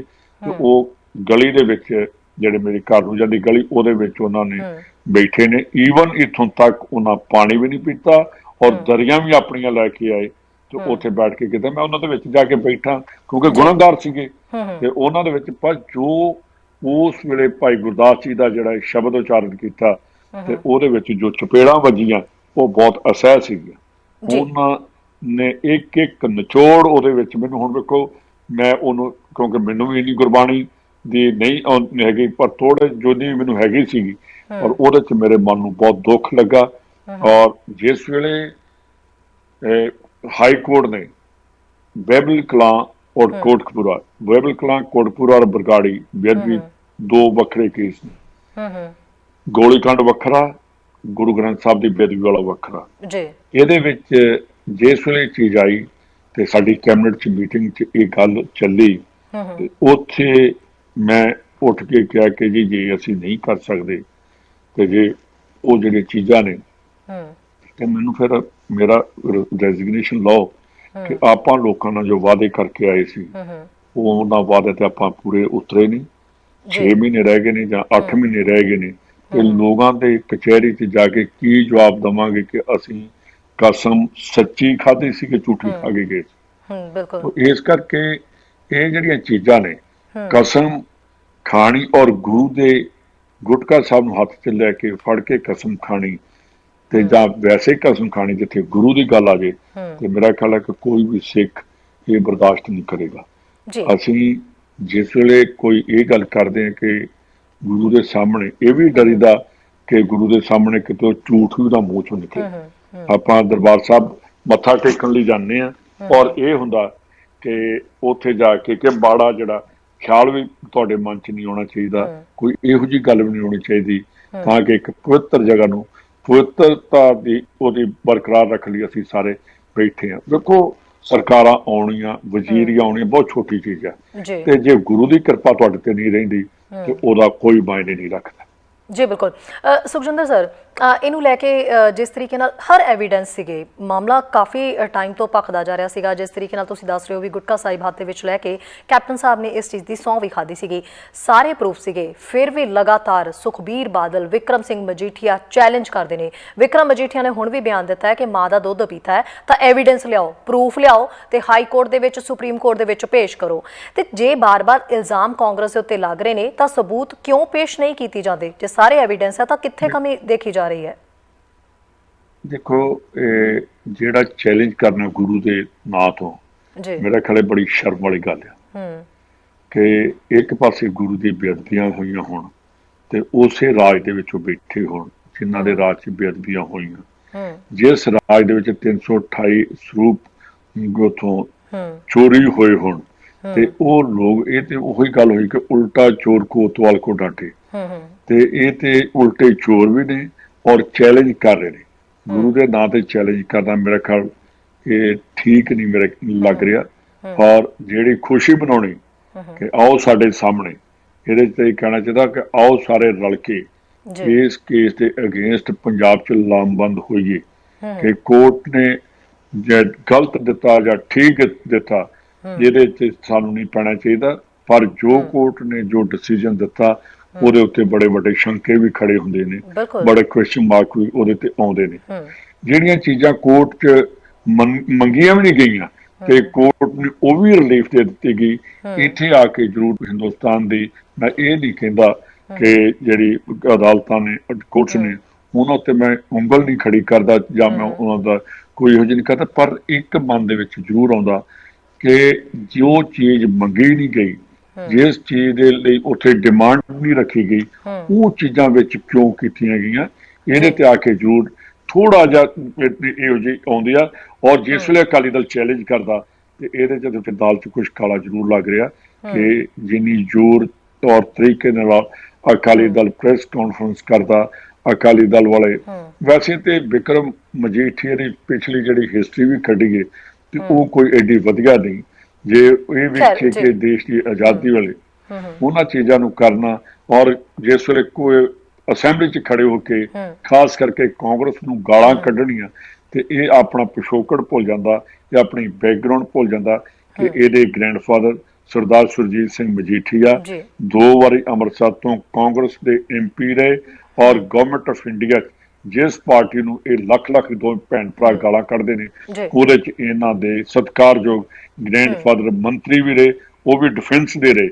ਤੋ ਇਸ ਕਰਕੇ ਇਹਨਾਂ ਦੇ ਗੱਲ ਕਰਨੀ ਤੇ ਮੇਰੇ ਖਿਆਲ ਕੋਈ ਬਹੁਤੇ ਮਾਇਨੇ ਨਹੀਂ ਰੱਖਦੀ ਤੇ ਸਾਨੂੰ ਸਾਰਿਆਂ ਨੂੰ ਇਹਨਾਂ ਤੋਂ ਕਿਨਾਰਾ ਹੀ ਰੱਖਣਾ ਚਾਹੀਦਾ। ਜੀ ਸੁਖਜਿੰਦਰ ਰੰਧਾਵਾ ਜੀ, ਬਿਲਕੁਲ ਵਿਰੋਧੀ ਜੋ ਵੀ ਆਪਣਾ ਰੋਲ ਨਿਭਾ ਸਕਦੇ ਨੇ, ਉਹ ਆਪਣਾ ਜੋ ਵੀ ਕੁਝ ਬੋਲ ਰਹੇ ਨੇ, ਉਹਨਾਂ ਨੇ ਬਹੁਤ ਸਾਰੀਆਂ ਹੋਰ ਵੀ ਗੱਲਾਂ ਕਹੀਆਂ। ਸਾਰੀਆਂ ਪਾਰਟੀਆਂ ਇਸ ਮੁੱਦੇ ਦੇ ਉੱਤੇ ਕਾਫੀ ਜ਼ੋਰਾਂ ਸ਼ੋਰਾਂ ਨਾਲ ਬੋਲ ਰਹੀਆਂ ਨੇ। ਤੁਸੀਂ ਕਿਹਾ ਦਾਲ ਦੇ ਵਿੱਚ ਕਾਲਾ ਹੈ, ਇਹ ਦਾਲ ਦੇ ਵਿੱਚ ਕਾਲਾ ਕਿਹੜੀ ਸਾਈਡ ਤੋਂ ਹੈ? ਇਹੀ ਤਾਂ ਇਲਜ਼ਾਮ ਕਾਂਗਰਸ ਤੇ ਵੀ ਲੱਗ ਰਹੇ ਨੇ ਵੀ ਜਦੋਂ ਸਰਕਾਰ ਕੈਪਟਨ ਸਰਕਾਰ ਹੈ ਤੇ ਜਦੋਂ ਵਾਅਦਾ ਕੀਤਾ ਗਿਆ ਸੀਗਾ ਤੇ ਫਿਰ ਕਿਉਂ ਉਹਨਾਂ ਦੇ ਉੱਤੇ ਕੋਈ ਸ਼ਿਕੰਜਾ ਨਹੀਂ ਕੀਤਾ ਜਾ ਰਿਹਾ? ਉਹੀ ਫੇਰ ਆ ਰਿਹਾ ਵੀ ਮੈਚ 2020 ਖੇਡਿਆ ਜਾ ਰਿਹਾ। ਕੁੰਵਰ ਵਿਜੇ ਪ੍ਰਤਾਪ ਦੀ ਕੁਰਬਾਨੀ ਜਿਹੜੀ ਉਹ ਵੀ ਅਸੀਂ ਦੇਖ ਲਈ ਸਾਰਿਆਂ ਨੇ, ਵੀ ਉਹਨਾਂ ਨੂੰ ਰਿਜ਼ਾਈਨ ਹੀ ਦੇਣਾ ਪੈ ਗਿਆ, ਉਹਨਾਂ ਨੇ ਉਹਦਾ ਹੀ ਆਪਣਾ ਛੱਡ ਦਿੱਤਾ। ਸੋ ਹਜੇ ਹੋਰ ਕਿੰਨੀਆਂ ਕੁਰਬਾਨੀਆਂ ਹੋਣੀਆਂ ਨੇ ਸਰ? ਦੇਖੋ, ਇਸੇ ਚੀਜ਼ ਤੇ ਉਸ ਕੈਬਨਿਟ ਦੇ ਵਿੱਚ ਗਰਮਾ ਗਰਮੀ ਹੋਈ ਹੈ ਕਿ ਇਹ ਜਿਹੜੀਆਂ ਚੀਜ਼ਾਂ ਨੇ ਇਹਨਾਂ 'ਚ ਡਿਲੇ ਕਿਉਂ ਆ ਰਹੀ ਆ। ਕਿ ਜਸਟਿਸ ਰਣਜੀਤ ਸਿੰਘ ਕਮਿਸ਼ਨ ਦੀ ਰਿਪੋਰਟ ਆ ਗਈ, ਉਹਨੂੰ ਇਹਨਾਂ ਨੇ ਬਾਜ਼ਾਰਾਂ 'ਚ ਖਿਲਾਰ ਦਿੱਤਾ, 2-2 ਰੁਪਏ ਜਿਹੜਾ 2-2 ਆਨੇ 'ਚ ਵੇਚਿਆ, ਤੇ ਉਹਨਾਂ ਸਾਰੇ ਕਰਕੇ ਇਹ ਤਾਂ ਹੀ ਕਿਹਾ ਕਿ ਤੁਸੀਂ ਇਹਦੀ ਡਿਲੇ ਕਰਕੇ ਅਸੀਂ ਲੋਕਾਂ ਦੇ ਕੋਲ ਜਾਵਾਂਗੇ ਕਿਵੇਂ, ਕਿ ਜੋ ਅਸੀਂ ਕਰਕੇ ਆਏ ਆ ਉਹ ਚੀਜ਼ਾਂ ਤੇ ਮੈਂ ਪਹਿਲਾਂ ਹੀ ਕਹਿ ਦਿੱਤੀ ਤੁਹਾਨੂੰ ਕਿ ਸਾਡੀ ਪਾਰਟੀ ਔਰ ਕਾਂਗਰਸ ਦੇ ਵਿੱਚ ਇੱਕ ਚੀਜ਼ ਜ਼ਰੂਰ ਆ ਗਈ ਆ, ਡਿਵੀਜ਼ਨ ਨਹੀਂ ਕਿਹਾ ਜਾ ਸਕਦਾ, ਪਰ ਇਹ ਜ਼ਰੂਰ ਹੈ ਕਿ ਸਾਨੂੰ ਲੋਕਾਂ ਦੇ ਸਾਹਮਣੇ ਜੋ ਵਾਅਦਾ ਕੀਤਾ ਸੀ ਉਹਨੂੰ ਅਸੀਂ ਕਿਉਂ ਨਹੀਂ ਪੂਰਾ ਕਰ ਰਹੇ, ਕਿਉਂ ਨਹੀਂ ਅਸੀਂ ਇਹ ਕਰ ਰਹੇ ਕਿ ਜਿਹੜੇ ਬਰਗਾੜੀ ਦੇ ਵਿੱਚ ਜਿਹੜੇ ਦੋਸ਼ੀ ਸੀਗੇ ਉਹਨਾਂ ਨੂੰ, ਠੀਕ ਹੈ ਦੋਸ਼ੀ ਜਿਹੜੇ ਪਹਿਲਾਂ ਜਿਹੜੇ ਫੜੇ ਗਏ ਉਹਨਾਂ ਕੋਰਟਾਂ 'ਚ ਗਏ, 295 ਦਾ ਜਿਹੜਾ ਰਿਲੀਜੀਅਸ ਸੈਂਟੀਮੈਂਟਸ ਨੂੰ ਹਰਟ ਕਰਨ ਦਾ ਉਹਦੇ ਤੇ ਪਰਚਾ ਰਜਿਸਟਰਡ ਹੋਇਆ ਔਰ ਉਹਦੇ ਵਿੱਚ ਉਹਨਾਂ ਦੀ ਸਾਲ ਬਾਅਦ ਬੇਲ ਜਿਹੜੀ ਉਹ ਤੋਂ ਓਬਵੀਅਸਲੀ ਹੋਣੀ ਸੀਗੀ। ਉਹਨਾਂ 'ਚੋਂ ਇੱਕ ਮਹਿੰਦਰਪਾਲ ਜਿਹੜੇ ਉਹਦੇ ਉੱਥੇ ਮਰਡਰ ਵੀ ਹੋ ਗਿਆ ਜੇਲ੍ਹ ਦੇ ਵਿੱਚ, ਪਰ ਉਹਦੇ ਨਾਲ ਕੋਈ ਇਹਨਾਂ ਨਹੀਂ ਕਿਉਂਕਿ 164 ਦੇ ਬਿਆਨ ਕੋਰਟ ਦੇ ਵਿੱਚ ਜੱਜ ਦੇ ਸਾਹਮਣੇ ਉਹਦੇ ਪਹਿਲਾਂ ਉਹਨੇ ਬਿਆਨ ਉਹਦੇ ਕਰਵਾ ਦਿੱਤੇ ਗਏ ਸੀ। ਤੇ ਇਹ ਜਿਹੜੀਆਂ ਸਾਰੀਆਂ ਚੀਜ਼ਾਂ ਨੇ, ਸਾਰੀਆਂ ਚੀਜ਼ਾਂ ਹੋਣ ਦੇ ਬਾਵਜੂਦ ਸਾਡੀ ਗਵਰਨਮੈਂਟ ਨੇ ਇਹ ਪੁੱਛਿਆ ਗਿਆ ਕਿ ਗਵਰਨਮੈਂਟ ਨੇ ਕਿਉਂ ਨਹੀਂ ਅੱਜ ਤੱਕ ਫਾਸਟ ਟਰੈਕ ਕੋਰਟਾਂ ਦੇ ਵਿੱਚ ਹਾਈ ਕੋਰਟ ਨੂੰ ਕਿਉਂ ਨਹੀਂ ਆਪਣੀ ਡਿਮਾਂਡ ਰੱਖੀ। ਇਹ ਵੀ ਉੱਥੇ ਗੱਲ ਚੱਲੀ। ਔਰ ਇਹ ਕਿਹਾ ਗਿਆ ਕਿ ਹੁਣ ਵੀ ਜਿਹੜੀ ਰੱਖਣੀ ਆ ਇਹਨੂੰ ਇਮੀਡੀਏਟਲੀ। ਮੈਂ ਇੱਕ ਚੀਜ਼ ਤੇ ਤੁਹਾਨੂੰ ਦੱਸਣੀ ਚਾਹੁੰਦਾ ਕਿ ਜਿਹੜੀ ਇਹ ਹੁਣ SIT ਬਣੀ ਆ ਔਰ ਜੋ ਹਾਈ ਕੋਰਟ ਨੇ ਆਪਣੇ ਉਹਦੇ ਆਬਜ਼ਰਵੇਸ਼ਨ ਦਿੱਤੀਆਂ ਉਹ ਇੱਕ ਕਿਸਮ ਦੀ ਜੱਜਮੈਂਟ ਦੇ ਦਿੱਤੀ ਆ। ਤੇ ਉਹ ਜੱਜਮੈਂਟ ਤੋਂ ਬਾਅਦ ਇਹ ਸਿਟ ਕੀ ਕਰੇਗੀ। ਮੈਨੂੰ ਤੇ ਇਹਦੇ ਤੇ ਐਪਰੀਹੈਂਸ਼ਨ ਆ ਕਿ ਹਾਈ ਕੋਰਟ ਨੇ ਆਪਣਾ ਡਿਸੀਜਨ ਦੇ ਦਿੱਤਾ, ਹਾਈ ਕੋਰਟ ਨੇ ਆਪਣੀਆਂ ਉਹ ਆਬਜ਼ਰਵੇਸ਼ਨਸ ਦੇ ਦਿੱਤੀਆਂ, ਉਹਦੇ ਤੋਂ ਬਾਹਰ ਤੇ ਜਾ ਵੀ ਨਹੀਂ ਸਕਦੇ। ਸਾਨੂੰ ਸੁਪਰੀਮ ਕੋਰਟ 'ਚ ਜਾਂ ਜੋ ਵੀ ਇਹ ਕਰਕੇ ਇਹ ਚੀਜ਼ਾਂ ਲੋਕਾਂ ਦੇ ਸਾਹਮਣੇ ਰੱਖਣੀਆਂ ਪੈਣਗੀਆਂ। ਅੱਜ ਵੀ ਜੇ ਇਹ ਗੱਲ ਕਹੀਏ ਕਿ ਕਾਂਗਰਸ ਜਾਂ ਅਕਾਲੀ ਦਲ ਇਹਦੇ 'ਚ ਅੱਜ ਇਹ ਚੀਜ਼ ਦੀ ਗੱਲ ਨਹੀਂ। ਅੱਜ ਸਾਨੂੰ ਇਹ ਧਰਮ ਦੀ ਜਿਹੜੀ ਬਹੁਤ ਵੱਡਾ ਸਾਡੇ ਲਈ ਇੱਕ ਕੁਐਸਚਨ ਮਾਰਕ ਖੜਾ ਹੋ ਗਿਆ। ਧਰਮ ਦੇ ਥੱਲੇ ਰਾਜਨੀਤੀ ਹੁੰਦੀ ਆ, ਨਾ ਕਿ ਰਾਜਨੀਤੀ ਦੇ ਪੋਲਿਟਿਕਸ ਦੇ ਥੱਲੇ ਤੁਹਾਡਾ ਰਿਲੀਜਨ ਨਹੀਂ ਹੁੰਦਾ। ਜੋ ਕੌਮਾਂ ਰਿਲੀਜਨ ਦੇ ਉੱਪਰ ਰੱਖ ਕੇ ਔਰ ਪੋਲਿਟਿਕਸ ਨੂੰ ਥੱਲੇ ਰੱਖ ਕੇ ਚੱਲਦੇ ਨੇ, ਰਾਜ ਭਾਗ ਕਰਦੇ। ਇਸੇ ਲਈ ਸਾਡੇ ਜਿਹੜੇ ਛੇਵੇਂ ਪਾਤਸ਼ਾਹ ਜੀ ਉਹਨਾਂ ਮੀਰੀ ਔਰ ਪੀਰੀ ਦੀ ਦੋ ਤਲਵਾਰਾਂ ਜਿਹੜੀਆਂ ਧਾਰਨ ਕੀਤੀਆਂ ਸੀ ਕਿ ਮੀਰੀ ਵੀ ਰੱਖੀ ਔਰ ਪੀਰੀ ਵੀ ਰੱਖੀ। ਇਹ ਜਿਹੜੀਆਂ ਚੀਜ਼ਾਂ ਨੇ ਇਹ ਸਾਨੂੰ ਰੱਖ ਕੇ ਲੋਕਾਂ ਨੂੰ ਸਾਨੂੰ ਜਵਾਬਦੇਹ ਹੋਣਾ ਪਏਗਾ। ਰੰਧਾਵਾ ਜੀ, ਹੁਣ ਤੁਸੀਂ ਸਾਰੇ ਜਣੇ ਰਲ ਕੇ ਇਸ ਮੁੱਦੇ ਨੂੰ ਚੁੱਕ ਰਹੇ ਹੋ ਜ਼ੋਰਾਂ ਸ਼ੋਰਾਂ ਦੇ ਨਾਲ, ਔਰ ਜ਼ਾਹਿਰ ਜੀ ਗੱਲ ਹੈ ਤੁਹਾਨੂੰ ਪਤਾ ਵੀ ਇਹਦਾ ਸੇਕ ਜਿਹੜਾ ਉਹ ਕਾਂਗਰਸ ਨੂੰ ਕਾਫੀ ਲੱਗਿਆ ਵੀ ਹੈ। ਹੁਣ ਆਪਸ ਦੇ ਵਿੱਚ ਚਾਹੇ ਨਵਜੋਤ ਸਿੰਘ ਸਿੱਧੂ ਦੇ ਨਾਲ ਅਲੱਗ ਤੋਂ ਮੀਟਿੰਗਾਂ ਜਿਹੜੀਆਂ ਹੋਈਆਂ ਨੇ, ਉਹਨਾਂ ਮੀਟਿੰਗਾਂ ਦਾ ਮਤਲਬ ਵੀ ਜਿਹੜਾ ਉਹ ਬੜਾ ਅਲੱਗ ਕੱਢਿਆ ਜਾ ਰਿਹਾ ਹੈ, ਜਿਹੜੀ ਕਿ ਬਾਹਰ ਗੱਲ ਸਾਹਮਣੇ ਆ ਰਹੀ ਹੈ। ਔਰ ਤੁਸੀਂ ਵੀ ਇਹ ਚੀਜ਼ ਜਾਣਦੇ ਹੋ ਵੀ ਕਿਤੇ ਨਾ ਕਿਤੇ ਪ੍ਰੋਬਲਮ ਹੋ ਰਹੀ ਹੈ ਇਸ ਚੀਜ਼ ਦੀ, ਤੇ ਕਿਤੇ ਨਾ ਕਿਤੇ ਕੈਪਟਨ ਸਾਹਿਬ ਇਹ ਨਹੀਂ ਚਾਹੁੰਦੇ ਵੀ ਜਿਹੜੇ ਮੰਤਰੀ ਨੇ ਉਹ ਇਸ ਮੁੱਦੇ ਨੂੰ ਚੁੱਕਣ, ਕਿਉਂਕਿ ਕਾਂਗਰਸ ਕਿਤੇ ਨਾ ਕਿਤੇ ਕੁਐਸਚਨ ਮਾਰਕ ਕਾਂਗਰਸ ਤੇ ਆ ਕੇ ਫਿਰ ਖੜ ਜਾਂਦਾ ਹੈ। ਰੰਧਾਵਾ ਸਰ, ਹੁਣ ਕੀ ਕਹਿਣਾ ਚਾਹੋਗੇ? ਵਿਜੀਲੈਂਸ ਜਾਂਚ ਦੀ ਗੱਲ ਵੀ ਨਵਜੋਤ ਸਿੰਘ ਸਿੱਧੂ ਦੇ ਖਿਲਾਫ ਜਿਹੜੀ ਕਹੀ ਜਾ ਰਹੀ ਹੈ, ਉਹ 'ਚ ਇਤਰਾਜ਼ ਕਿਉਂ ਪ੍ਰਗਟਾਇਆ ਜਾ ਰਿਹਾ? ਜੇ ਜਾਂਚ ਹੁੰਦੀ ਹੈ, ਨਵਜੋਤ ਸਿੰਘ ਸਿੱਧੂ ਜਿਹੜੇ ਨੇ ਉਹ ਜੇ ਇਹਦੇ ਵਿੱਚ ਪਾਕ ਸਾਫ਼ ਨਿਕਲ ਜਾਂਦੇ ਨੇ ਤਾਂ ਉਹਨਾਂ ਦਾ ਸਿਆਸੀ ਕੱਦ ਹੋਰ ਉੱਚਾ ਹੋ ਜਾਏਗਾ, ਵੱਧ ਜਾਏਗਾ ਸਿਆਸੀ ਕੱਦ। ਜਾਂਚ ਦੇ ਉੱਤੋਂ ਡਰ ਕਿਉਂ ਲੱਗ ਰਿਹਾ ਨਾ? ਦੇਖੋ, ਕੱਲ ਮੈਨੂੰ ਵੀ ਪ੍ਰੈਸ ਵਾਲਿਆਂ ਨੇ ਪੁੱਛਿਆ ਕਿ ਤੁਹਾਡੇ ਤੇ ਵੀ ਵਿਜੀਲੈਂਸ ਦੀ ਜਾਂਚ ਆਏਗੀ, ਔਰ ਮੈਂ ਉੱਥੇ ਕਿਹਾ ਸੀ ਕਿ ਸੁਖਜਿੰਦਰ ਸਿੰਘ ਰੰਧਾਵਾ ਉਸ ਜਾਂਚ ਨੂੰ ਭੱਜੇਗਾ ਨਹੀਂ, ਔਰ ਜੇ ਜਾਂਚ ਕੋਈ ਆਏਗੀ ਮੈਂ ਵੋਲੰਟਰੀਲੀ ਆਪ ਵਿਜੀਲੈਂਸ ਆਫਿਸ ਦੇ ਹੈੱਡ ਆਫਿਸ 'ਚ ਜਾਵਾਂਗਾ ਔਰ ਉੱਥੇ ਮੈਂ ਕਹਾਂਗਾ ਕਿ ਪਹਿਲਾਂ ਮੈਨੂੰ ਅਰੈਸਟ ਕਰੋ, ਉਹਦੇ ਬਾਅਦ ਮੇਰੀ ਇਨਕੁਆਇਰੀ ਸਟਾਰਟ ਕਰੋ। ਹੁਣ ਮੈਂ ਨਵਜੋਤ ਸਿੱਧੂ ਨੂੰ ਵੀ ਕਿਹਾ ਔਰ ਪ੍ਰੈਸ ਦੇ ਵਿੱਚ ਕਿਹਾ ਸੀ, ਕਿਉਂਕਿ ਮੇਰੀ ਪਹਿਲੀ ਸਾਡੀ ਇੱਕ ਮੀਟਿੰਗ ਹੋਈ, ਉਹਦੇ ਬਾਅਦ ਅਸੀਂ ਨਹੀਂ ਮਿਲੇ। ਪਹਿਲਾਂ ਅਸੀਂ ਜ਼ਰੂਰ ਇਹਦੇ ਤੇ ਸਾਰੇ ਇਕੱਠੇ ਹੋਏ ਕਿ ਜਿਹੜੀ ਗੁਰੂ ਗ੍ਰੰਥ ਸਾਹਿਬ ਦੀ ਬੇਅਦਬੀਆਂ ਨੇ ਇਹਦੇ ਬਾਰੇ ਔਰ ਕਾਂਗਰਸ ਦੀ ਜਿਹੜੀ ਅੱਜ ਜੋ ਪੋਜੀਸ਼ਨ ਉਹਦੇ ਬਾਰੇ ਅਸੀਂ 5-7 ਇਕੱਠੇ ਹੋ ਕੇ ਉਹਦੇ 'ਚ ਮੀਟਿੰਗ ਕੀਤੀ ਕਿ ਇਹਦੀ ਬੇਅਦਬੀ ਜਿਹੜੀ ਹੈ ਇਹ ਬੜਾ ਵੱਡਾ ਇਸ਼ੂ ਆ। ਔਰ ਜਿਹੜੀ ਅਸੀਂ ਨਾਨਕ ਨਾਮ ਲੈਵਾ, ਚਾਹੇ ਹਿੰਦੂ ਜਾਂ ਸਿੱਖ ਵੀ ਜੋ ਵੀ ਹੈਗੇ ਨੇ, ਉਹ ਸਾਰੇ ਇਕੱਠੇ ਆ। ਉਹਦੇ 'ਚ ਮੀਟਿੰਗ ਜ਼ਰੂਰ ਹੋਈ ਸੀ ਤੇ ਮੈਂ ਉਹਦੇ 'ਚ ਕਿਹਾ ਕਿ ਨਵਜੋਤ ਸਿੰਘ ਸਿੱਧੂ ਨੂੰ ਕਿ ਇਮੀਡੀਏਟਲੀ ਜੇ ਕੋਈ ਗੱਲ ਹੈਗੀ ਹੈ ਤੇ ਆਪਣਾ ਅੱਜ ਤੁਸੀਂ ਉਹਦਾ ਸਾਰਾ ਕੁਝ ਪੜ੍ਹ ਵੀ ਲਿਆ ਔਰ ਉਹਨੇ ਟਵੀਟ ਵੀ ਕੀਤਾ, ਸਭ ਕੁਝ ਕੀਤਾ। ਤੇ ਇਹ ਜਿਹੜੀਆਂ ਚੀਜ਼ਾਂ ਨੇ ਇਹਦੇ 'ਚੋਂ ਨਹੀਂ ਡਰਨਾ ਚਾਹੀਦਾ। ਦੂਸਰੀ ਚੀਜ਼ ਉਹਨਾਂ ਨੇ ਆਖਿਆ ਕਿ ਰੰਧਾਵਾ ਸਾਹਿਬ, ਕੱਲ ਪ੍ਰੈਸ ਨੇ ਤੁਸੀਂ ਸੁਣਿਆ ਹੋਣਾ ਕਿ ਰੰਧਾਵਾ ਸਾਹਿਬ ਜੇ ਜੇਲ੍ਹ ਜਾਣਾ ਪਏ, ਤੇ ਮੈਂ ਕਿਹਾ ਕਿ ਜੇਲ੍ਹ ਇਨਸਾਨਾਂ ਲਈ ਬਣੀਆਂ ਨੇ, ਜਾਨਵਰਾਂ ਲਈ ਨਹੀਂ। ਕਿ ਜੇਲ੍ਹਾਂ ਦੇ ਵਿੱਚ ਵੀ ਇਨਸਾਨ ਜਾਂਦੇ ਨੇ, ਤੇ ਜੇ ਗੁਰੂ ਦੀ ਜੇਲ੍ਹ ਵੀ ਜਾਣਾ ਪਏਗਾ, ਸੁਖਜਿੰਦਰ ਸਿੰਘ ਰੰਧਾਵਾ ਜੇਲ੍ਹ 'ਚ ਵੀ ਜਾਣ ਲਈ ਤਿਆਰ ਬੈਠਾ। ਤੋ ਇਹ ਜਿਹੜੀਆਂ ਚੀਜ਼ਾਂ ਨੇ, ਆਪਾਂ ਜੇ ਪੋਲਿਟਿਕਸ ਔਰ ਇਸ ਰਿਲੀਜਨ ਨੂੰ, ਆਪਣੇ ਧਰਮ ਨੂੰ ਵੱਖ-ਵੱਖ ਰੱਖਣਾ ਪਏਗਾ ਸਾਨੂੰ। ਕਿ ਇਹਦੇ ਵਿੱਚ ਇਹ ਨਹੀਂ ਕਿ ਮੈਂ ਓਨੈਸਟਲੀ ਇਹ ਕਹਿ ਰਿਹਾ ਕਿ ਮੈਂ ਗੁਰੂ ਨੂੰ ਸਮਰਪਿਤ ਹਾਂ, ਮੈਂ ਪੋਲੀਟੀਕਲ ਨਹੀਂ। ਮੈਂ ਆਪਣੀ ਲਾਈਫ ਦੇ ਵਿੱਚ, ਕਿਉਂਕਿ ਮੇਰੇ ਫਾਦਰ ਬੜੀ ਦੇਰ ਮਿਨਿਸਟਰ ਰਹੇ, ਮੇਰੇ ਫਾਦਰ ਪ੍ਰੈਜ਼ੀਡੈਂਟ 2 ਵਾਰੀ ਕਾਂਗਰਸ ਦੇ ਬਣੇ, 3 ਵਾਰੀ ਮੈਂ MLA ਬਣ ਗਿਆ, ਕਿ ਤਕਰੀਬਨ ਜਿੰਨੀ ਕੁ ਮੇਰੀ ਏਜ ਆ ਇਹ ਮੈਂ ਪਾਵਰ ਹੀ ਦੇਖੀ ਆ। ਤੇ ਇਹ ਜੇ ਗੁਰੂ ਦੇ ਨਾਲ ਹੋਏਗਾ ਤੇ ਉਹਦੇ ਬਾਅਦ ਪਾਵਰ ਨਹੀਂ ਚਾਹੀਦੀ, ਗੁਰੂ ਦੀ ਸ਼ਰਨ ਚਾਹੀਦੀ ਆ। ਗੁਰੂ ਦੀ ਸ਼ਰਨ 'ਚ ਜਿਹੜਾ ਜਾਏਗਾ ਬਿਲਕੁਲ ਰੰਧਾਵਾ ਜੀ, ਤੁਸੀਂ ਕਹਿ ਰਹੇ ਹੋ ਵੀ ਧਰਮ ਤੇ ਜਿਹੜੀ ਪੋਲਿਟਿਕਸ ਉਹ ਵੱਖ ਰੱਖਣੀ ਚਾਹੀਦੀ। ਅਸੀਂ ਸਾਰੇ ਜਾਣਦੇ ਵੀ ਕਿੰਨੀ ਕੁ ਵੱਖ ਰੱਖੀ ਗਈ ਹੈ ਕਿ ਸਿਆਸਤ ਪੂਰੀ ਧਰਮ ਦੇ ਉੱਤੇ ਹੋ ਰਹੀ ਹੈ, ਧਾਰਮਿਕ ਮੁੱਦਿਆਂ ਦੇ ਉੱਤੇ ਸਿਆਸਤ ਹਮੇਸ਼ਾ ਭੜਕਦੀ ਰਹੀ ਹੈ। ਪੰਜਾਬ ਦੇ ਵਿੱਚ ਜਦੋਂ ਇਲੈਕਸ਼ਨ ਲੜੇ ਜਾਂਦੇ ਨੇ ਉਦੋਂ ਵੀ ਧਰਮ ਦਾ ਮੁੱਦਾ ਸਭ ਤੋਂ ਮੋਹਰੀ ਤੌਰ ਦੇ ਉੱਤੇ ਰੱਖਿਆ ਜਾਂਦਾ ਹਰ ਸਿਆਸੀ ਪਾਰਟੀ ਵੱਲੋਂ। ਐਨੀਵੇ, ਇੱਥੇ ਗੱਲ ਹੋ ਰਹੀ ਹੈ ਵਿਜੀਲੈਂਸ ਜਾਂਚ ਦੀ। ਤੁਸੀਂ ਦੱਸਿਆ ਵੀ ਤੁਹਾਡੇ ਖਿਲਾਫ ਵੀ ਜਿਹੜੀ ਵਿਜੀਲੈਂਸ ਜਾਂਚ ਦਾ ਮੁੱਦਾ ਜਿਹੜਾ ਉਹ ਉੱਠ ਰਿਹਾ ਸੀਗਾ, ਕਿਹਾ ਜਾ ਰਿਹਾ ਸੀ, ਤੇ ਤੁਸੀਂ ਕਿਹਾ ਸੀ ਵੀ ਮੈਂ ਜਾਂਚ ਲਈ ਹਰ ਕਿਸਮ ਦੇ ਲਈ ਤਿਆਰ ਹਾਂ। ਜਾਂਚ ਤਾਂ ਜਾਂਚ, ਤੁਸੀਂ ਇੱਕ ਜੇਲ੍ਹ ਮੰਤਰੀ ਹੋ ਰੰਧਾਵਾ ਸਾਹਿਬ, ਤੁਹਾਡੇ ਤਾਂ ਹੁਣ ਸਬੰਧ ਜਿਹੜੇ ਸਿਆਸੀ ਤੌਰ ਦੇ ਉੱਤੇ ਗੈਂਗਸਟਰ ਜੱਗੂ ਭਗਵਾਨਪੁਰੀਏ ਨਾਲ ਵੀ ਜੋੜੇ ਜਾ ਰਹੇ ਨੇ। ਇਹਦੇ ਤੇ ਕੀ ਕਹਿਣਾ ਚਾਹੋਗੇ? ਇੱਕ ਇਦਾਂ ਦੀਆਂ ਤੌਹਮਤਾਂ ਜਿਹੜੀਆਂ ਨੇ ਕਿਉਂ ਲਾਈਆਂ ਜਾ ਰਹੀਆਂ ਨੇ? ਇਹਦੇ ਚ ਬਿਲਕੁਲ ਮੇਰੇ ਤੇ ਤੌਹਮਤਾਂ ਅਕਾਲੀ ਦਲ ਨੇ ਉਸ ਟਾਈਮ ਲਾਈਆਂ ਔਰ ਇਹ ਹਾਈ ਕੋਰਟ ਚ ਮੇਰੇ ਅਗੇਂਸਟ ਗਏ ਤੇ ਉਹਦੇ ਚ ਹਾਈ ਕੋਰਟ ਦੇ ਜੱਜ ਸਾਹਿਬ ਨੇ ਇਸ ਵੇਲੇ ਇਹ ਕਿਹਾ ਕਿ ਮਿਨਿਸਟਰ ਦੀ ਮੀਡੀਆ ਟ੍ਰਾਇਲ ਹੋ ਰਿਹਾ, ਇਹ ਜਜਮੈਂਟ ਦੇ ਵਿੱਚ ਲਿਖਿਆ ਗਿਆ ਉਸ ਟਾਈਮ।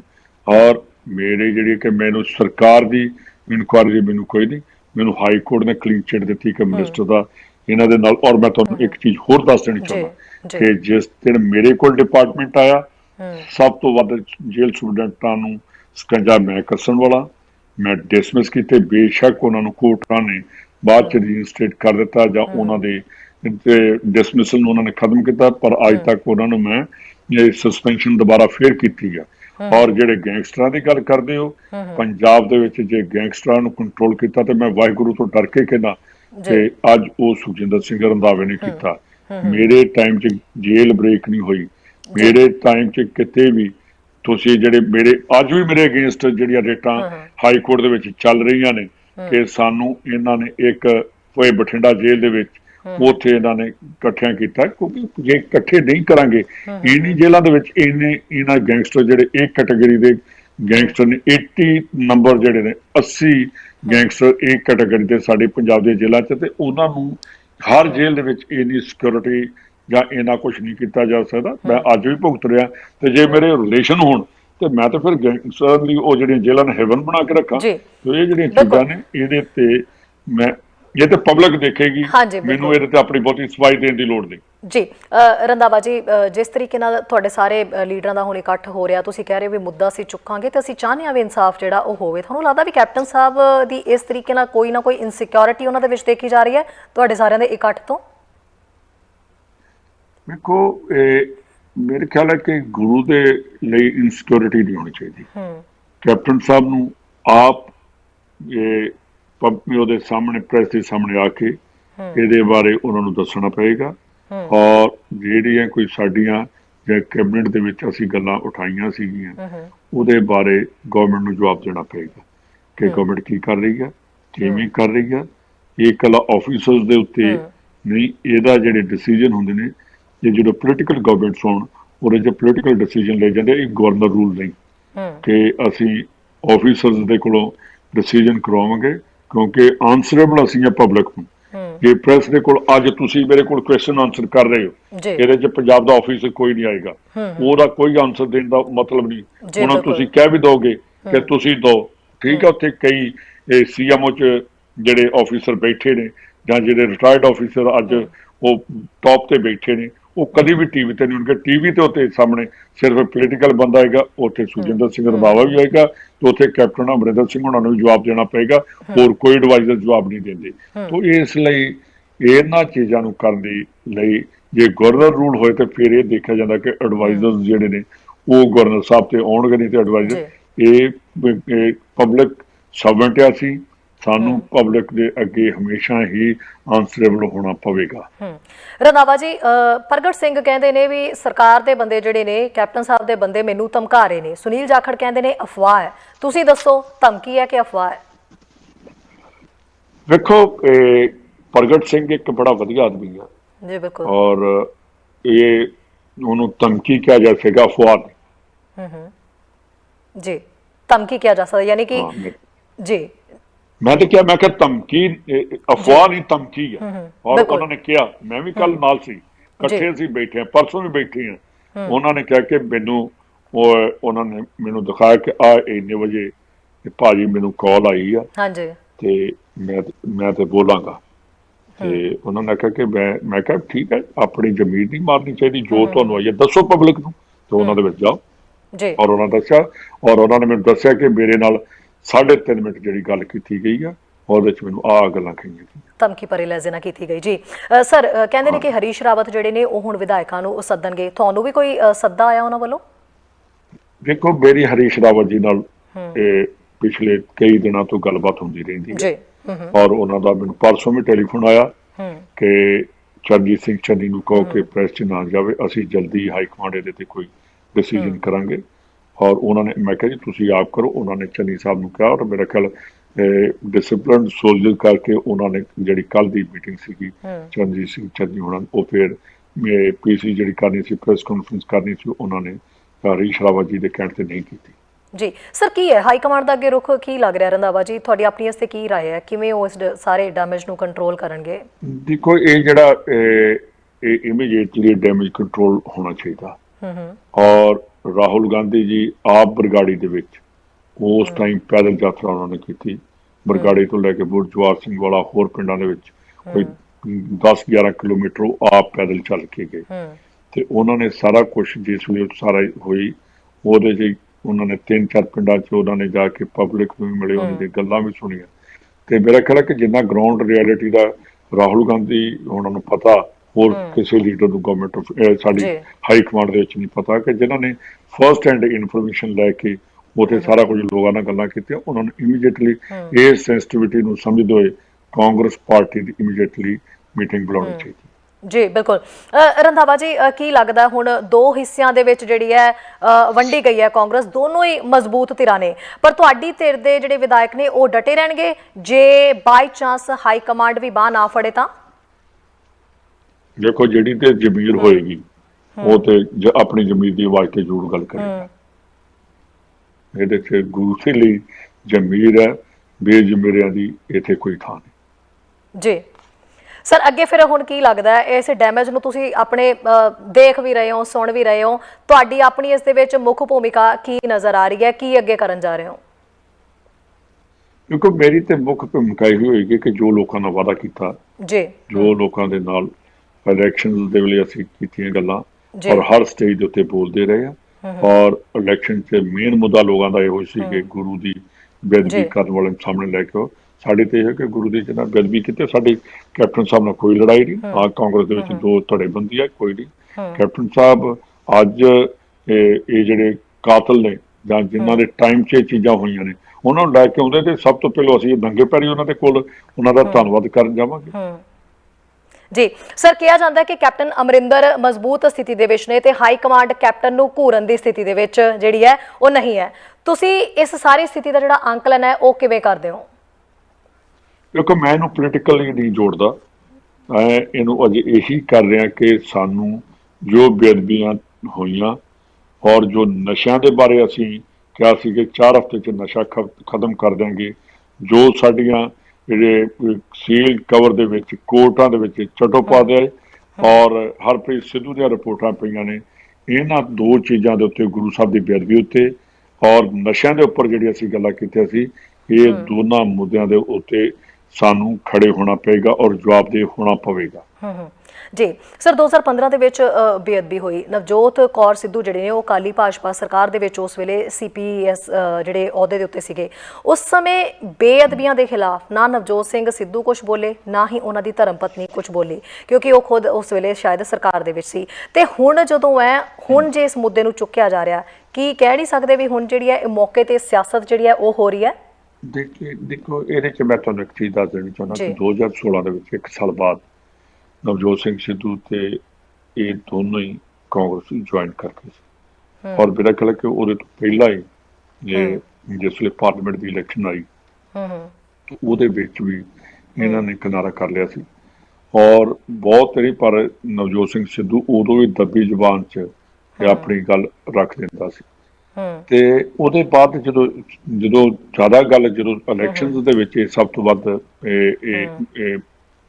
ਇਸ਼ੂ ਚੁੱਕਿਆ ਗਿਆ, ਉਸ ਵੇਲੇ ਤਾਂ ਨਵਜੋਤ ਸਿੰਘ ਸਿੱਧੂ ਕਾਂਗਰਸ ਜੁਆਇਨ ਕਰ ਗਿਆ ਸੀ।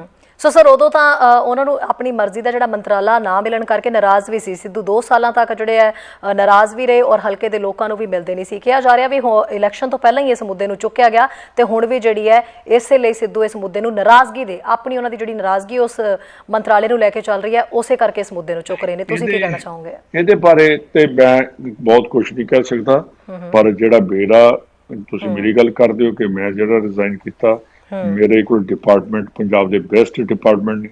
ਜੇਲ੍ਹ ਡਿਪਾਰਟਮੈਂਟ ਬੜਾ ਚੈਲੰਜਿੰਗ ਡਿਪਾਰਟਮੈਂਟ ਆ ਔਰ ਪੰਜਾਬ ਦਾ ਜਿਹੜਾ ਡਾਇਰੈਕਟ ਕਿਸਾਨੀ ਨਾਲ ਔਰ ਪਿੰਡਾਂ ਦੇ ਨਾਲ ਜਿਹੜਾ ਲਿੰਕਡ ਡਿਪਾਰਟਮੈਂਟ ਹੈ ਉਹ ਕੋਆਪਰੇਟਿਵ ਆ, ਕਿਉਂਕਿ ਮੈਨੂੰ ਜੇਲ੍ਹ ਮੰਤਰੀ ਕਰਕੇ ਜ਼ਿਆਦਾ ਜਾਣਦੇ ਕੋ ਬਹੁਤ ਛੋਟਾ ਡਿਪਾਰਟਮੈਂਟ ਆ।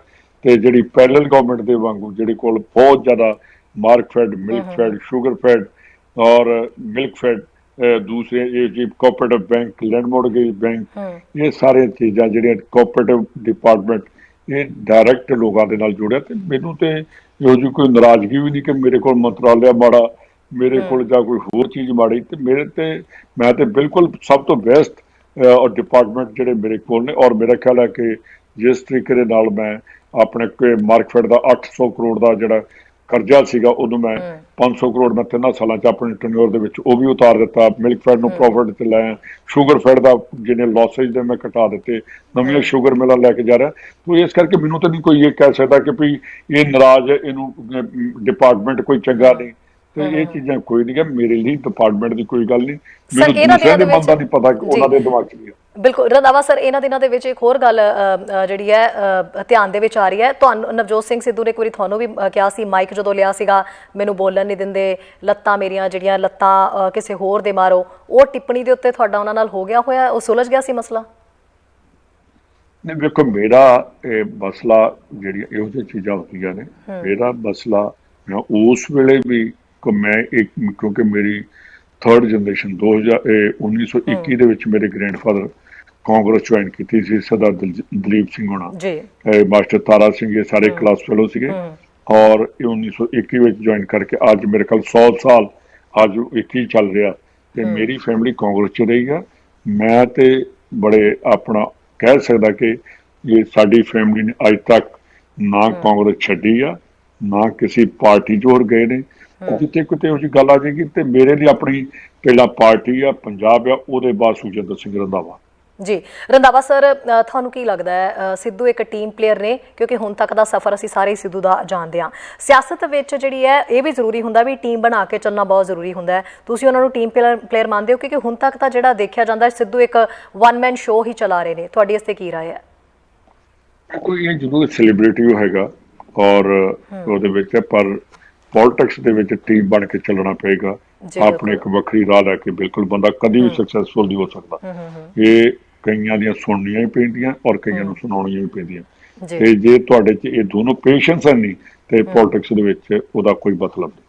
ਜੀ ਸਰ, ਹੁਣ ਜਿਸ ਤਰੀਕੇ ਨਾਲ ਵਿਰੋਧੀ ਆਪਣੇ ਦਮ ਦੇ ਉੱਤੇ ਕੁਝ ਵੀ ਕਹਿ ਰਹੇ ਨੇ, ਅਕਾਲੀ ਦਲ ਹੈ, ਅਕਾਲੀ ਦਲ ਇਹ ਕਹਿ ਰਿਹਾ ਵੀ ਜਿਹੜੀ ਕਾਂਗਰਸ ਹੈ ਉਹਦਾ ਤਾਂ ਜਿਹੜਾ ਹੁਣ ਹਾਲ ਹੋਇਆ ਪਿਆ ਉਹ ਤਾਂ ICU ਦੇ ਵਿੱਚ ਡਿੱਗਣ ਵਾਲੀ ਹੈ।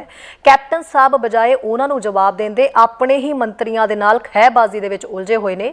ਇਹ ਉਲਝੀ ਜਿਹੜੀ ਸਿਚੁਏਸ਼ਨ ਹੈ ਇਹਨੂੰ ਲੈ ਕੇ ਤੁਸੀਂ ਇੱਕ ਸੀਨੀਅਰ ਲੀਡਰ ਹੋ, ਤੁਹਾਡੀ ਕੋਈ ਉਸ ਬਾਬਤ ਗੱਲਬਾਤ ਹੋਈ? ਤੁਹਾਨੂੰ ਕੈਪਟਨ ਸਾਹਿਬ ਕੁਝ ਕਹਿ ਰਹੇ ਵੀ ਆਪਾਂ ਇਸ ਡੈਮੇਜ ਨੂੰ ਬਾਹਰ ਜਾ ਰਿਹਾ ਇਹਨੂੰ ਕੰਟਰੋਲ ਕਰੀਏ? ਕਿਉਂਕਿ ਇਸ ਵੇਲੇ ਤਾਂ ਜਿਸ ਤਰੀਕੇ ਨਾਲ ਕਰੋਨਾ ਔਰ ਕ੍ਰਾਈਸਿਸ ਐਡਾ ਵੱਡਾ ਸਾਡੇ ਉੱਤੇ ਮੰਡਰਾ ਰਿਹਾ ਹੈ, ਉਹਨੂੰ ਕੰਟਰੋਲ ਕਰਨ ਵੱਲ ਧਿਆਨ ਹੋਣਾ ਚਾਹੀਦਾ, ਜਦਕਿ ਨਾ ਕਿ ਜਿਸ ਤਰੀਕੇ ਨਾਲ ਕਾਂਗਰਸ ਆਪਣੇ ਹੀ ਡੈਮੇਜ ਨੂੰ ਕੰਟਰੋਲ ਕਰਨ 'ਚ ਜਾਂ ਉਲਝਣਾ ਦੇ ਵਿੱਚ ਉਲਝੀ ਹੋਈ ਹੈ।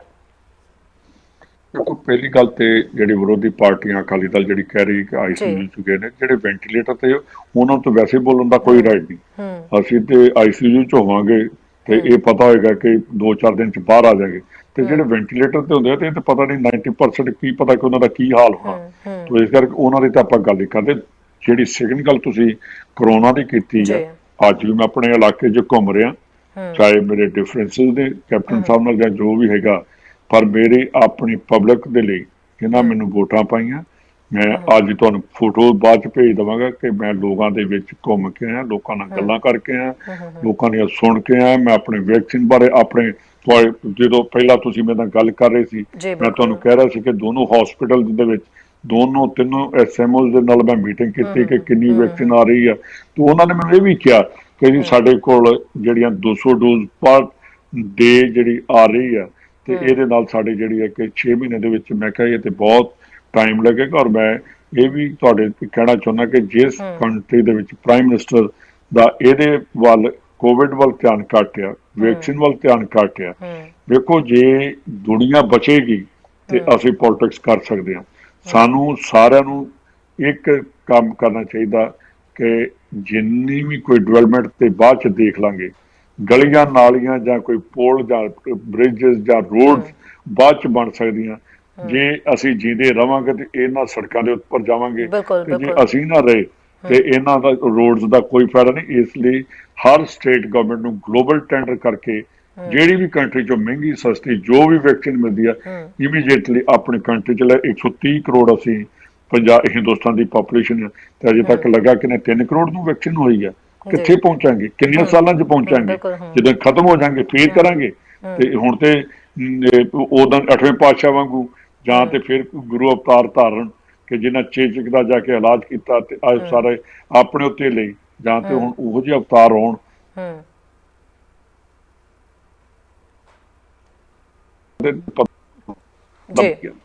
ਜੀ ਬਿਲਕੁਲ ਸਰ, ਅਖੀਰ ਦੇ ਵਿੱਚ ਇਹ ਦੱਸ ਦਿਓ ਵੀ ਕੈਨੇਡਾ ਵਾਸੀ ਜਿਹੜੇ ਨੇ ਉਹ ਵੀ ਤੁਹਾਨੂੰ ਇਸ ਵੇਲੇ ਸੁਣ ਰਹੇ ਨੇ, ਉਹ ਵੀ ਇਹ ਜਾਣਨਾ ਚਾਹੁੰਦੇ ਨੇ ਕਿ ਅਗਲੀ ਹੁਣ ਰਣਨੀਤੀ ਕੀ ਹੈ। ਕੈਪਟਨ ਸਾਹਿਬ ਤੋਂ ਲੋਕ ਪਰੇਸ਼ਾਨ ਹੋ ਚੁੱਕੇ ਨੇ, ਨਾਰਾਜ਼ ਹੋ ਚੁੱਕੇ ਨੇ ਵੀ ਉਹ ਕੁਝ ਨਹੀਂ ਕਰ ਰਹੇ। ਬੇਅਦਬੀਆਂ ਦਾ ਮੁੱਦਾ, ਬਾਹਰ ਦੇ ਜਿਹੜੇ ਲੋਕ ਬੈਠੇ ਨੇ ਪੰਜਾਬੀ, ਬਹੁਤ ਰੋਸ ਹੈ ਸਾਰਿਆਂ ਦੇ ਵਿੱਚ, ਇੰਤਜ਼ਾਰ ਕਰ ਰਹੇ ਨੇ ਕਿ ਕਿਹੜਾ ਉਹ ਵੇਲਾ ਹੋਊਗਾ ਜਦੋਂ ਉਥੋਂ ਚੰਗੀ ਖਬਰ ਇਹ ਨਿਕਲ ਕੇ ਆਏਗੀ ਕਿ ਬੇਅਦਬੀ ਦੇ ਜਿਹੜੇ ਦੋਸ਼ੀ ਨੇ ਉਹਨਾਂ ਨੂੰ ਸਜ਼ਾ ਮਿਲ ਚੁੱਕੀ ਹੈ। ਸੋ ਹੁਣ ਅਗਲੀ ਰਣਨੀਤੀ ਕੀ ਹੈ? ਮੰਨ ਲਓ ਕਿ ਹਾਈ ਕਮਾਂਡ ਵੀ ਤੁਹਾਡੀ ਬਾਂਹ ਨਹੀਂ ਫੜਦੀ, ਕੈਪਟਨ ਸਾਹਿਬ ਵੀ ਨਹੀਂ ਜਿਹੜਾ ਹੈ ਉਹ ਇਸ ਤੇ ਕੁਝ ਕਰਦੇ, ਤਾਂ ਫਿਰ ਤੁਸੀਂ ਆਪਣੇ ਤੌਰ ਦੇ ਉੱਤੇ ਜਿਹੜਾ ਤੁਹਾਡੇ ਇੱਕ ਇਕੱਠ ਬਣ ਰਿਹਾ ਆਲਰੇਡੀ, ਸੋ ਤੁਹਾਨੂੰ ਲੱਗਦਾ ਵੀ ਤੁਸੀਂ ਸਾਰੇ ਇਕੱਠੇ ਹੋ ਕੇ ਕੁਝ ਇਦਾਂ ਦੀ ਪਲੈਨਿੰਗ ਕਰ ਰਹੇ ਹੋ ਵੀ ਜੋ ਉਹਨਾਂ ਨੇ ਨਾ ਸਾਰਿਆਂ ਨੇ ਸੁਣੀ ਤੇ ਅਸੀਂ ਆਹ ਕਰਨ ਜਾ ਰਹੇ ਹਾਂ ਹੁਣ? ਜਿਸ ਵੇਲੇ ਸਾਡੀ ਇੱਥੇ ਗਵਰਨਮੈਂਟ ਬਣੀ ਸੀ 2017 ਉਸ ਵੇਲੇ ਵੀ 47 MLAs ਨੇ ਨਸ਼ਿਆਂ ਦੇ ਅਗੇਂਸਟ ਲਿਖ ਕੇ ਦਿੱਤਾ ਸੀ। ਤੇ ਅੱਜ ਵੀ ਜ਼ਿਆਦਾ ਜਿਹੜੇ ਮੈਜੋਰਿਟੀ ਆਫ MLAs ਨੇ ਗਵਰਨਮੈਂਟ 'ਚ ਬੈਠੇ ਨੇ, ਉਹਨਾਂ ਸਾਰਿਆਂ ਨੂੰ ਹੁਣ ਇਹ ਬੜੇ ਇੱਕ ਮੈਂ ਕਹਿੰਦਾ ਕਿ ਇਹ ਅੱਗੇ ਜਿਹੜਾ ਫਿਊਚਰ ਹੈ ਕਿ ਵੋਟਾਂ ਕਿਸ ਮੂੰਹ ਨਾਲ ਮੰਗਾਂਗੇ ਲੋਕਾਂ ਕੋਲ, ਇਹ ਬੜੀ ਵੱਡੀ ਇਕੱਲੀ ਸਾਡੀ ਗੱਲ ਨਹੀਂ, ਇਹ ਸਾਡੀ ਹਾਈ ਕਮਾਂਡ ਦੇ ਵੀ ਮਾਈਂਡ 'ਚ ਇਹੋ ਹੈ। ਹਿੰਦੁਸਤਾਨ ਨੂੰ ਜੇ ਇਹ ਸਮਝਣਾ, ਹਿੰਦੁਸਤਾਨ ਜੇ ਇਹ ਸਮਝਦਾ ਕਿ ਪੰਜਾਬ ਇੱਕ ਬਹੁਤ ਛੋਟੀ ਸਟੇਟ ਹੈ, ਪੰਜਾਬ ਇੱਕ ਟ੍ਰੈਂਡ ਸੈਟਰ ਸਟੇਟ ਬਣੀ ਗਈ ਹੈ, ਇਹ ਹਿੰਦੁਸਤਾਨ ਦਾ ਹੈਡ ਆ, ਤੇ ਜੇ ਹੈਡ ਜਿਹੜਾ ਜਦੋਂ ਉਤਰ ਜੇ ਤੇ ਬੋਡੀ ਦਾ ਕੋਈ ਉੱਥੇ ਮਤਲਬ ਨਹੀਂ ਹੁੰਦਾ। ਤਾਂ ਇਸ ਲਈ ਮੈਂ ਤੁਹਾਨੂੰ ਦੱਸ ਦੇਣਾ ਚਾਹੁੰਦਾ ਕਿ ਕੋਈ ਵੀ ਪਾਰਟੀ ਜਾਂ ਕੋਈ ਵੀ ਗਵਰਨਮੈਂਟ ਪੰਜਾਬ ਨੂੰ ਕਦੇ ਵੀ ਇਗਨੋਰ ਨਹੀਂ ਕਰ ਸਕਦੀ। ਔਰ ਪੰਜਾਬੀਆਂ ਨੂੰ ਬਹਾਦਰ ਕੌਮ ਹੈ, ਇਹਨਾਂ ਦੇ ਲਈ ਜਿਹੜੀ ਬਾਕੀ ਸਟੇਟਸ ਹੈ, 2 ਸਟੇਟਸ ਮੈਂ ਕਹਿ ਸਕਦਾ ਕਿ ਜਿਹੜੀਆਂ ਟ੍ਰੈਂਡ ਸੈਟਰ ਨੇ, ਇੱਕ ਵੈਸਟ ਬੰਗਾਲ, ਇੱਕ ਪੰਜਾਬੀ, ਜਿਨ੍ਹਾਂ ਨੇ ਸਭ ਤੋਂ ਵੱਧ ਆਜ਼ਾਦੀ ਦੇ ਵਿੱਚ ਆਪਣਾ ਯੋਗਦਾਨ ਪਾਇਆ। ਔਰ ਇਹ ਅਣਖੀ ਵੀ ਨੇ, ਆਪਣੀ ਜ਼ਮੀਰ ਦੀ ਆਵਾਜ਼ ਤੇ ਗੱਲ ਵੀ ਕਰਦੇ ਨੇ। ਇਹ ਮੇਰੇ ਖਿਆਲ 'ਚ ਕਿ ਸਾਡੀ ਜਿਹੜੀ ਹਾਈ ਕਮਾਂਡ ਆ ਉਹ ਪੂਰੀ ਤਰ੍ਹਾਂ ਗੱਲ ਸੁਣੇਗੀ ਔਰ ਇਹਨੂੰ ਇੰਪਲੀਮੈਂਟ ਕਰਨ ਦੀ ਕੋਸ਼ਿਸ਼ ਕਰੇਗੀ ਕਿ ਜੋ ਲੋਕਾਂ ਨੇ ਵਾਅਦਾ ਕੀਤਾ ਉਹਦੇ ਤੇ ਪੂਰੇ ਉਤਰੋ। ਕੈਨੇਡਾ ਨਿਵਾਸੀ ਜਿਹੜੇ ਨੇ, ਵਾਕਈ ਇਕੱਲੇ ਕੈਨੇਡਾ ਨਹੀਂ, ਜਿੰਨੇ ਫੋਰਨ 'ਚ ਸਾਡੇ ਭਰਾ ਬੈਠੇ ਨੇ ਉਹ ਸਾਡੇ ਤੋਂ ਵੱਧ ਪੰਜਾਬ ਲਈ ਸੋਚਦੇ ਨੇ। ਔਰ ਉਹਨਾਂ ਦੇ ਜਿਸ ਵੇਲੇ ਕੋਈ ਪੰਜਾਬ ਤੇ ਭੀੜ ਬਣਦੀ ਆ, ਜਿਹੜੇ ਸਾਡੇ NRI ਭਰਾ ਨੇ ਉਹ ਆਪਣੇ ਇਹ ਨਹੀਂ ਦੇਖਦੇ ਕਿ ਮੇਰੇ ਕੋਲ ਕਿੰਨੇ ਪੈਸੇ ਨੇ, ਉਹਨਾਂ ਦੀ ਹੁੰਦੀ ਹੈ ਕਿ ਜੋ ਮੇਰੇ ਕੋਲ ਹੈਗਾ ਮੈਂ ਆਪਣੇ ਪੰਜਾਬ ਨੂੰ ਵਾਪਸ ਕਰਾਂ, ਤੇ ਜੋ ਮੇਰੇ ਪੰਜਾਬੀਆਂ ਨੂੰ ਚਾਹੀਦਾ ਮੈਂ ਉਹਨਾਂ ਲਈ ਉਹ ਵੱਧ ਤੋਂ ਵੱਧ ਮਦਦ ਕਰਦੇ। ਵਾਕਈ ਜਦੋਂ ਇੱਥੋਂ ਸਾਨੂੰ ਬਾਹਰੋਂ ਇੰਨੀ ਵੱਡੀ ਸਪੋਰਟ ਮਿਲਦੀ ਆ ਤੇ ਸਾਨੂੰ ਉਹਨਾਂ ਦੇ ਜੋ ਸੋਚ ਆ, ਜੋ ਉਹਨਾਂ ਦੇ ਮਨ ਦੇ ਵਿੱਚ ਆ, ਇਹ ਸਾਡੀਆਂ ਸਰਕਾਰਾਂ ਨੂੰ ਆਨਰ ਕਰਨੇ ਪੈਣਗੇ। ਅਦਰਵਾਈਜ਼ NRI ਜਿਹੜੇ ਨੇ, ਇਹਨਾਂ ਦਾ ਜੋ ਇਹਨਾਂ ਦੀ ਮੋਬਲਾਈਜੇਸ਼ਨ ਆ, ਜੋ ਇਹ ਆਪਣਾ ਮੋਬਲਾਈਜ਼ ਕਰਦੇ ਨੇ, ਤੇ ਉਹਦੇ ਅੱਗੇ ਤੇ ਕੋਈ ਪਾਰਟੀ ਵੀ ਨਹੀਂ ਖੜੀ ਹੋ ਸਕਦੀ। ਤੇ ਸਾਨੂੰ ਇਹਨਾਂ ਦੇ ਬਾਰੇ, ਇਹਨਾਂ ਤੋਂ ਕਦੀ ਵੀ ਬੈਕ ਨਹੀਂ ਕਰਨੀ ਪਏਗੀ, ਇਹਨਾਂ ਦੀਆਂ ਗੱਲਾਂ ਦਾ ਸਾਨੂੰ ਜਵਾਬ ਦੇਣਾ ਪਏਗਾ। ਸਰ, ਇੱਕ ਲਾਈਨ ਦੇ ਵਿੱਚ ਕੈਪਟਨ ਸਾਹਿਬ ਲਈ ਕੋਈ ਸਲਾਹ ਮਸ਼ਵਰਾ ਦੇਣਾ ਚਾਹੋਗੇ ਉਹਨਾਂ ਨੂੰ?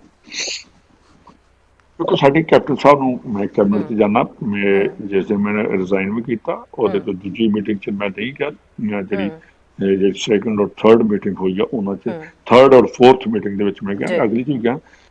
ਸਾਡੀ ਤਾਂ ਇਹੋ ਹੀ ਗੱਲ ਹੈ ਕਿ ਸਾਡੀ ਲੜਾਈ ਕੋਈ ਨਹੀਂ, ਲੜਾਈ ਸਾਡੀ ਇਹੋ ਹੈ ਕਿ ਕੈਪਟਨ ਸਾਹਿਬ ਨੂੰ ਇਮੀਡੀਏਟਲੀ ਇਹ ਜਿਹੜੀਆਂ ਚੀਜ਼ਾਂ ਨੇ ਇਹਨਾਂ ਨੂੰ ਲੋਕਾਂ ਦੇ ਵਿੱਚ ਆਪ ਆਉਣਾ ਚਾਹੀਦਾ। ਇਹ ਜਿਹੜੇ ਸਾਡੇ ਜਿਹੜੇ ਜਾਂ ਤੁਸੀਂ ਜਿੱਦਾਂ ਕਿਹਾ ਕਿ ਦੋ ਧੜੇ ਬਣ ਗਏ ਜੀ ਤਿੰਨ, ਬਿਲਕੁਲ ਉਹਦੇ 'ਚ ਹਾਂਜੀ ਕੈਪਟਨ ਅਮਰਿੰਦਰ ਸਿੰਘ ਉਹਨਾਂ ਨੂੰ ਆ ਕੇ ਕਰਨਾ ਚਾਹੀਦਾ ਕਿ ਮੈਂ ਬੇਅਦਬੀਆਂ ਦੇ ਉੱਤੇ ਆ ਕਰ ਰਿਹਾ, ਮੈਂ ਇਹ ਕਰਾਂਗਾ, ਮੈਂ ਲੋਕਾਂ ਨੂੰ ਆਨਸਰੇਬਲ ਆ, ਮੇਰੇ ਜਿਹੜੇ ਆਫੀਸਰ ਨਹੀਂ ਕਰ ਰਹੇ ਉਹਨਾਂ ਦੇ ਵਿੱਚ ਮੈਂ ਉਹਨਾਂ ਦੇ ਆ ਕਰਾਂਗਾ। ਵੇਖੋ ਜਿਹੜੇ ਆਫੀਸਰਸ ਨੇ ਸਾਈਨ ਨਹੀਂ ਕੀਤੇ ਉਹਦੇ ਵਿੱਚ ਉਹਨਾਂ ਆਫੀਸਰਸ ਦੀ ਜਿਹੜੀ ਇੰਟੈਗ੍ਰਿਟੀ ਪਹਿਲਾਂ ਹੀ ਡਾਊਟਫੁਲ ਸੀ, ਉਹਨਾਂ ਨੂੰ ਕਦੀ ਵੀ ਪ੍ਰਮੋਸ਼ਨ ਨਹੀਂ ਸੀ ਦੇਣੀ ਚਾਹੀਦੀ। ਉਹਨੂੰ ਦੇਖਣਾ ਚਾਹੀਦਾ ਸੀ ਕਿ ਜਿਹੜੇ ਗਵਰਨਮੈਂਟ ਦੇ ਆਰਡਰ ਨੂੰ ਡਿਸਓਬੇ ਕਰਦੇ ਨੇ ਉਹ ਉਹਨਾਂ ਦੇ ਉੱਤੇ 311 ਵੀ ਲਗਾਈ ਜਾ ਸਕਦੀ ਸੀ। ਉਹਨਾਂ ਨੂੰ ਡਿਸਮਿਸ ਕਰਨਾ ਚਾਹੀਦਾ ਸੀ ਕਿ ਚੀਫ ਮਿਨਿਸਟਰ ਨੇ ਔਰ ਡੀਜੀਪੀ ਨੇ ਜਾਂ ਸਾਰਿਆਂ ਨੇ ਗਵਰਨਮੈਂਟ ਨੇ ਇੱਕ SIT ਬਣਾਉਂਦੇ ਨੇ ਤੇ ਉਹਦੇ ਉੱਤੇ 4 ਮੈਂਬਰ ਜਿਹੜੇ ਨੇ ਸਿਗਨੇਚਰ ਨਹੀਂ ਕਰਦੇ ਤੇ ਇੱਕ ਕਰੇ ਤੇ ਉਹ ਕੌਣ ਆਨਸਰੇਬਲ ਹੈ ਜੀ? ਜਿਨ੍ਹਾਂ ਨੇ ਸਿਟ ਬਣਾਈਆਂ ਉਹਨਾਂ ਨੂੰ ਇਹ ਜਵਾਬ ਦੇਣਾ ਪਏਗਾ। ਜੀ ਬਿਲਕੁਲ। ਸੁਖਜਿੰਦਰ ਰੰਧਾਵਾ ਜੀ ਬਹੁਤ ਬਹੁਤ ਸ਼ੁਕਰੀਆ ਸਰ, ਤੁਸੀਂ ਆਪਣਾ ਸਮਾਂ ਕੱਢਿਆ, ਚੈਨਲ ਪੰਜਾਬੀ ਦੇ ਦ ਮਾਰਨਿੰਗ ਸ਼ੋਅ ਦੇ ਵਿੱਚ ਜੁੜੇ ਔਰ ਬਹੁਤ ਸਾਰੀਆਂ ਗੱਲਾਂ ਦੇ ਉੱਤੇ ਜਿਹੜਾ ਪਰਦਾ ਹਲਾਇਆ ਤੇ ਬਹੁਤ ਸਾਰੀਆਂ ਉਹ ਗੱਲਾਂ ਸੀਗੀਆਂ ਜਿਨ੍ਹਾਂ ਦੇ ਉੱਤੇ ਲੋਕ ਬੜੇ ਤਰ੍ਹਾਂ ਦੇ ਸਵਾਲ ਚੁੱਕ ਰਹੇ ਸੀ, ਉਹਨਾਂ ਦਾ ਕਾਫੀ ਸਾਰੀ ਜਿਹੜੀ ਸਿਚੁਏਸ਼ਨ ਹੈ ਉਹ ਕਲੀਅਰ ਕੀਤੀ। ਬਹੁਤ ਬਹੁਤ ਥੈਂਕ ਯੂ ਸਰ ਨਾਲ ਜੁੜਨ ਦੇ ਲਈ।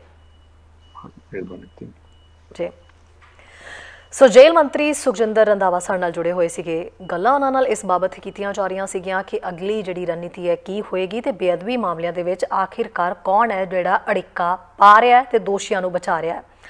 ਕਿਤੇ ਨਾ ਕਿਤੇ ਇਨਡਾਇਰੈਕਟਲੀ ਤੌਰ ਦੇ ਉੱਤੇ ਜੋ ਉਹਨਾਂ ਦੀਆਂ ਗੱਲਾਂ ਦੇ ਵਿੱਚ ਗੱਲ ਨਿਕਲ ਕੇ ਸਾਹਮਣੇ ਆਈ ਹੈ ਜਾਂ ਜੋ ਸਾਨੂੰ ਸਮਝ ਆ ਪਾਈ ਹੈ ਉਹ ਇਹੀ ਹੈ ਕਿ ਉਹ ਇਨਡਾਇਰੈਕਟਲੀ ਕੈਪਟਨ ਸਾਹਿਬ ਨੂੰ ਇਸ ਲਈ ਜ਼ਿੰਮੇਵਾਰ ਮੰਨ ਰਹੇ ਨੇ ਤੇ ਨਾਲ ਹੀ ਇਹ ਸਲਾਹ ਮਸ਼ਵਰਾ ਵੀ ਦੇ ਰਹੇ ਨੇ ਕਿ ਕਿਤੇ ਨਾ ਕਿਤੇ ਹੁਣ ਦੋਸ਼ੀਆਂ ਤੇ ਸ਼ਿਕੰਜਾ ਕੱਸਣ ਦੇ ਲਈ ਤਿਆਰ ਹੋ ਜਾਓ, ਕੋਈ ਨਾ ਕੋਈ ਕਾਰਵਾਈ ਜਿਹੜੀ ਹੈ ਉਹਦਾ ਭਰੋਸਾ ਦੇ ਦਿਓ ਤੇ ਤਾਂ ਕਿ ਜਿਹੜੀ ਕਾਂਗਰਸ ਦੀ ਅੰਦਰੂਨੀ ਧੜੇਬੰਦੀ ਯਾਨੀ ਕਿ ਧੜੇ ਬਣ ਰਹੇ ਨੇ ਕੈਪਟਨ ਸਾਹਿਬ ਦੇ ਖਿਲਾਫ ਉਹਨਾਂ ਨੂੰ ਜਲਦੀ ਰੋਕਿਆ ਜਾ ਸਕੇ, ਨਹੀਂ ਤਾਂ ਫਿਰ ਧੜਿਆਂ ਦਾ ਸਾਹਮਣਾ ਕੈਪਟਨ ਸਾਹਿਬ ਨੂੰ ਕਰਨਾ ਪਏਗਾ ਜਿਹੜਾ ਕਿ ਮਾੜਾ ਨਤੀਜਾ ਨਿਕਲ ਸਕਦਾ ਹੈ।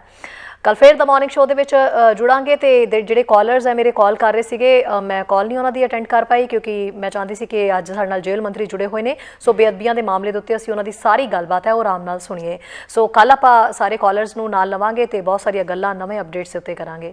ਇਜਾਜ਼ਤ ਦਿਓ ਜੀ, have a good day, thank you. ਸਾਡਾ ਹਰ ਇੱਕ ਪ੍ਰੋਗਰਾਮ ਦੇਖਣ ਤੇ ਸਾਡੇ ਨਾਲ ਜੁੜਨ ਲਈ ਸਬਸਕ੍ਰਾਈਬ ਕਰੋ ਚੈਨਲ ਪੰਜਾਬੀ ਤੇ ਨੋਟੀਫਿਕੇਸ਼ਨ ਲਈ ਬੈਲ ਆਈਕਨ ਵਾਲੇ ਬਟਨ ਤੇ ਕਲਿੱਕ ਕਰੋ।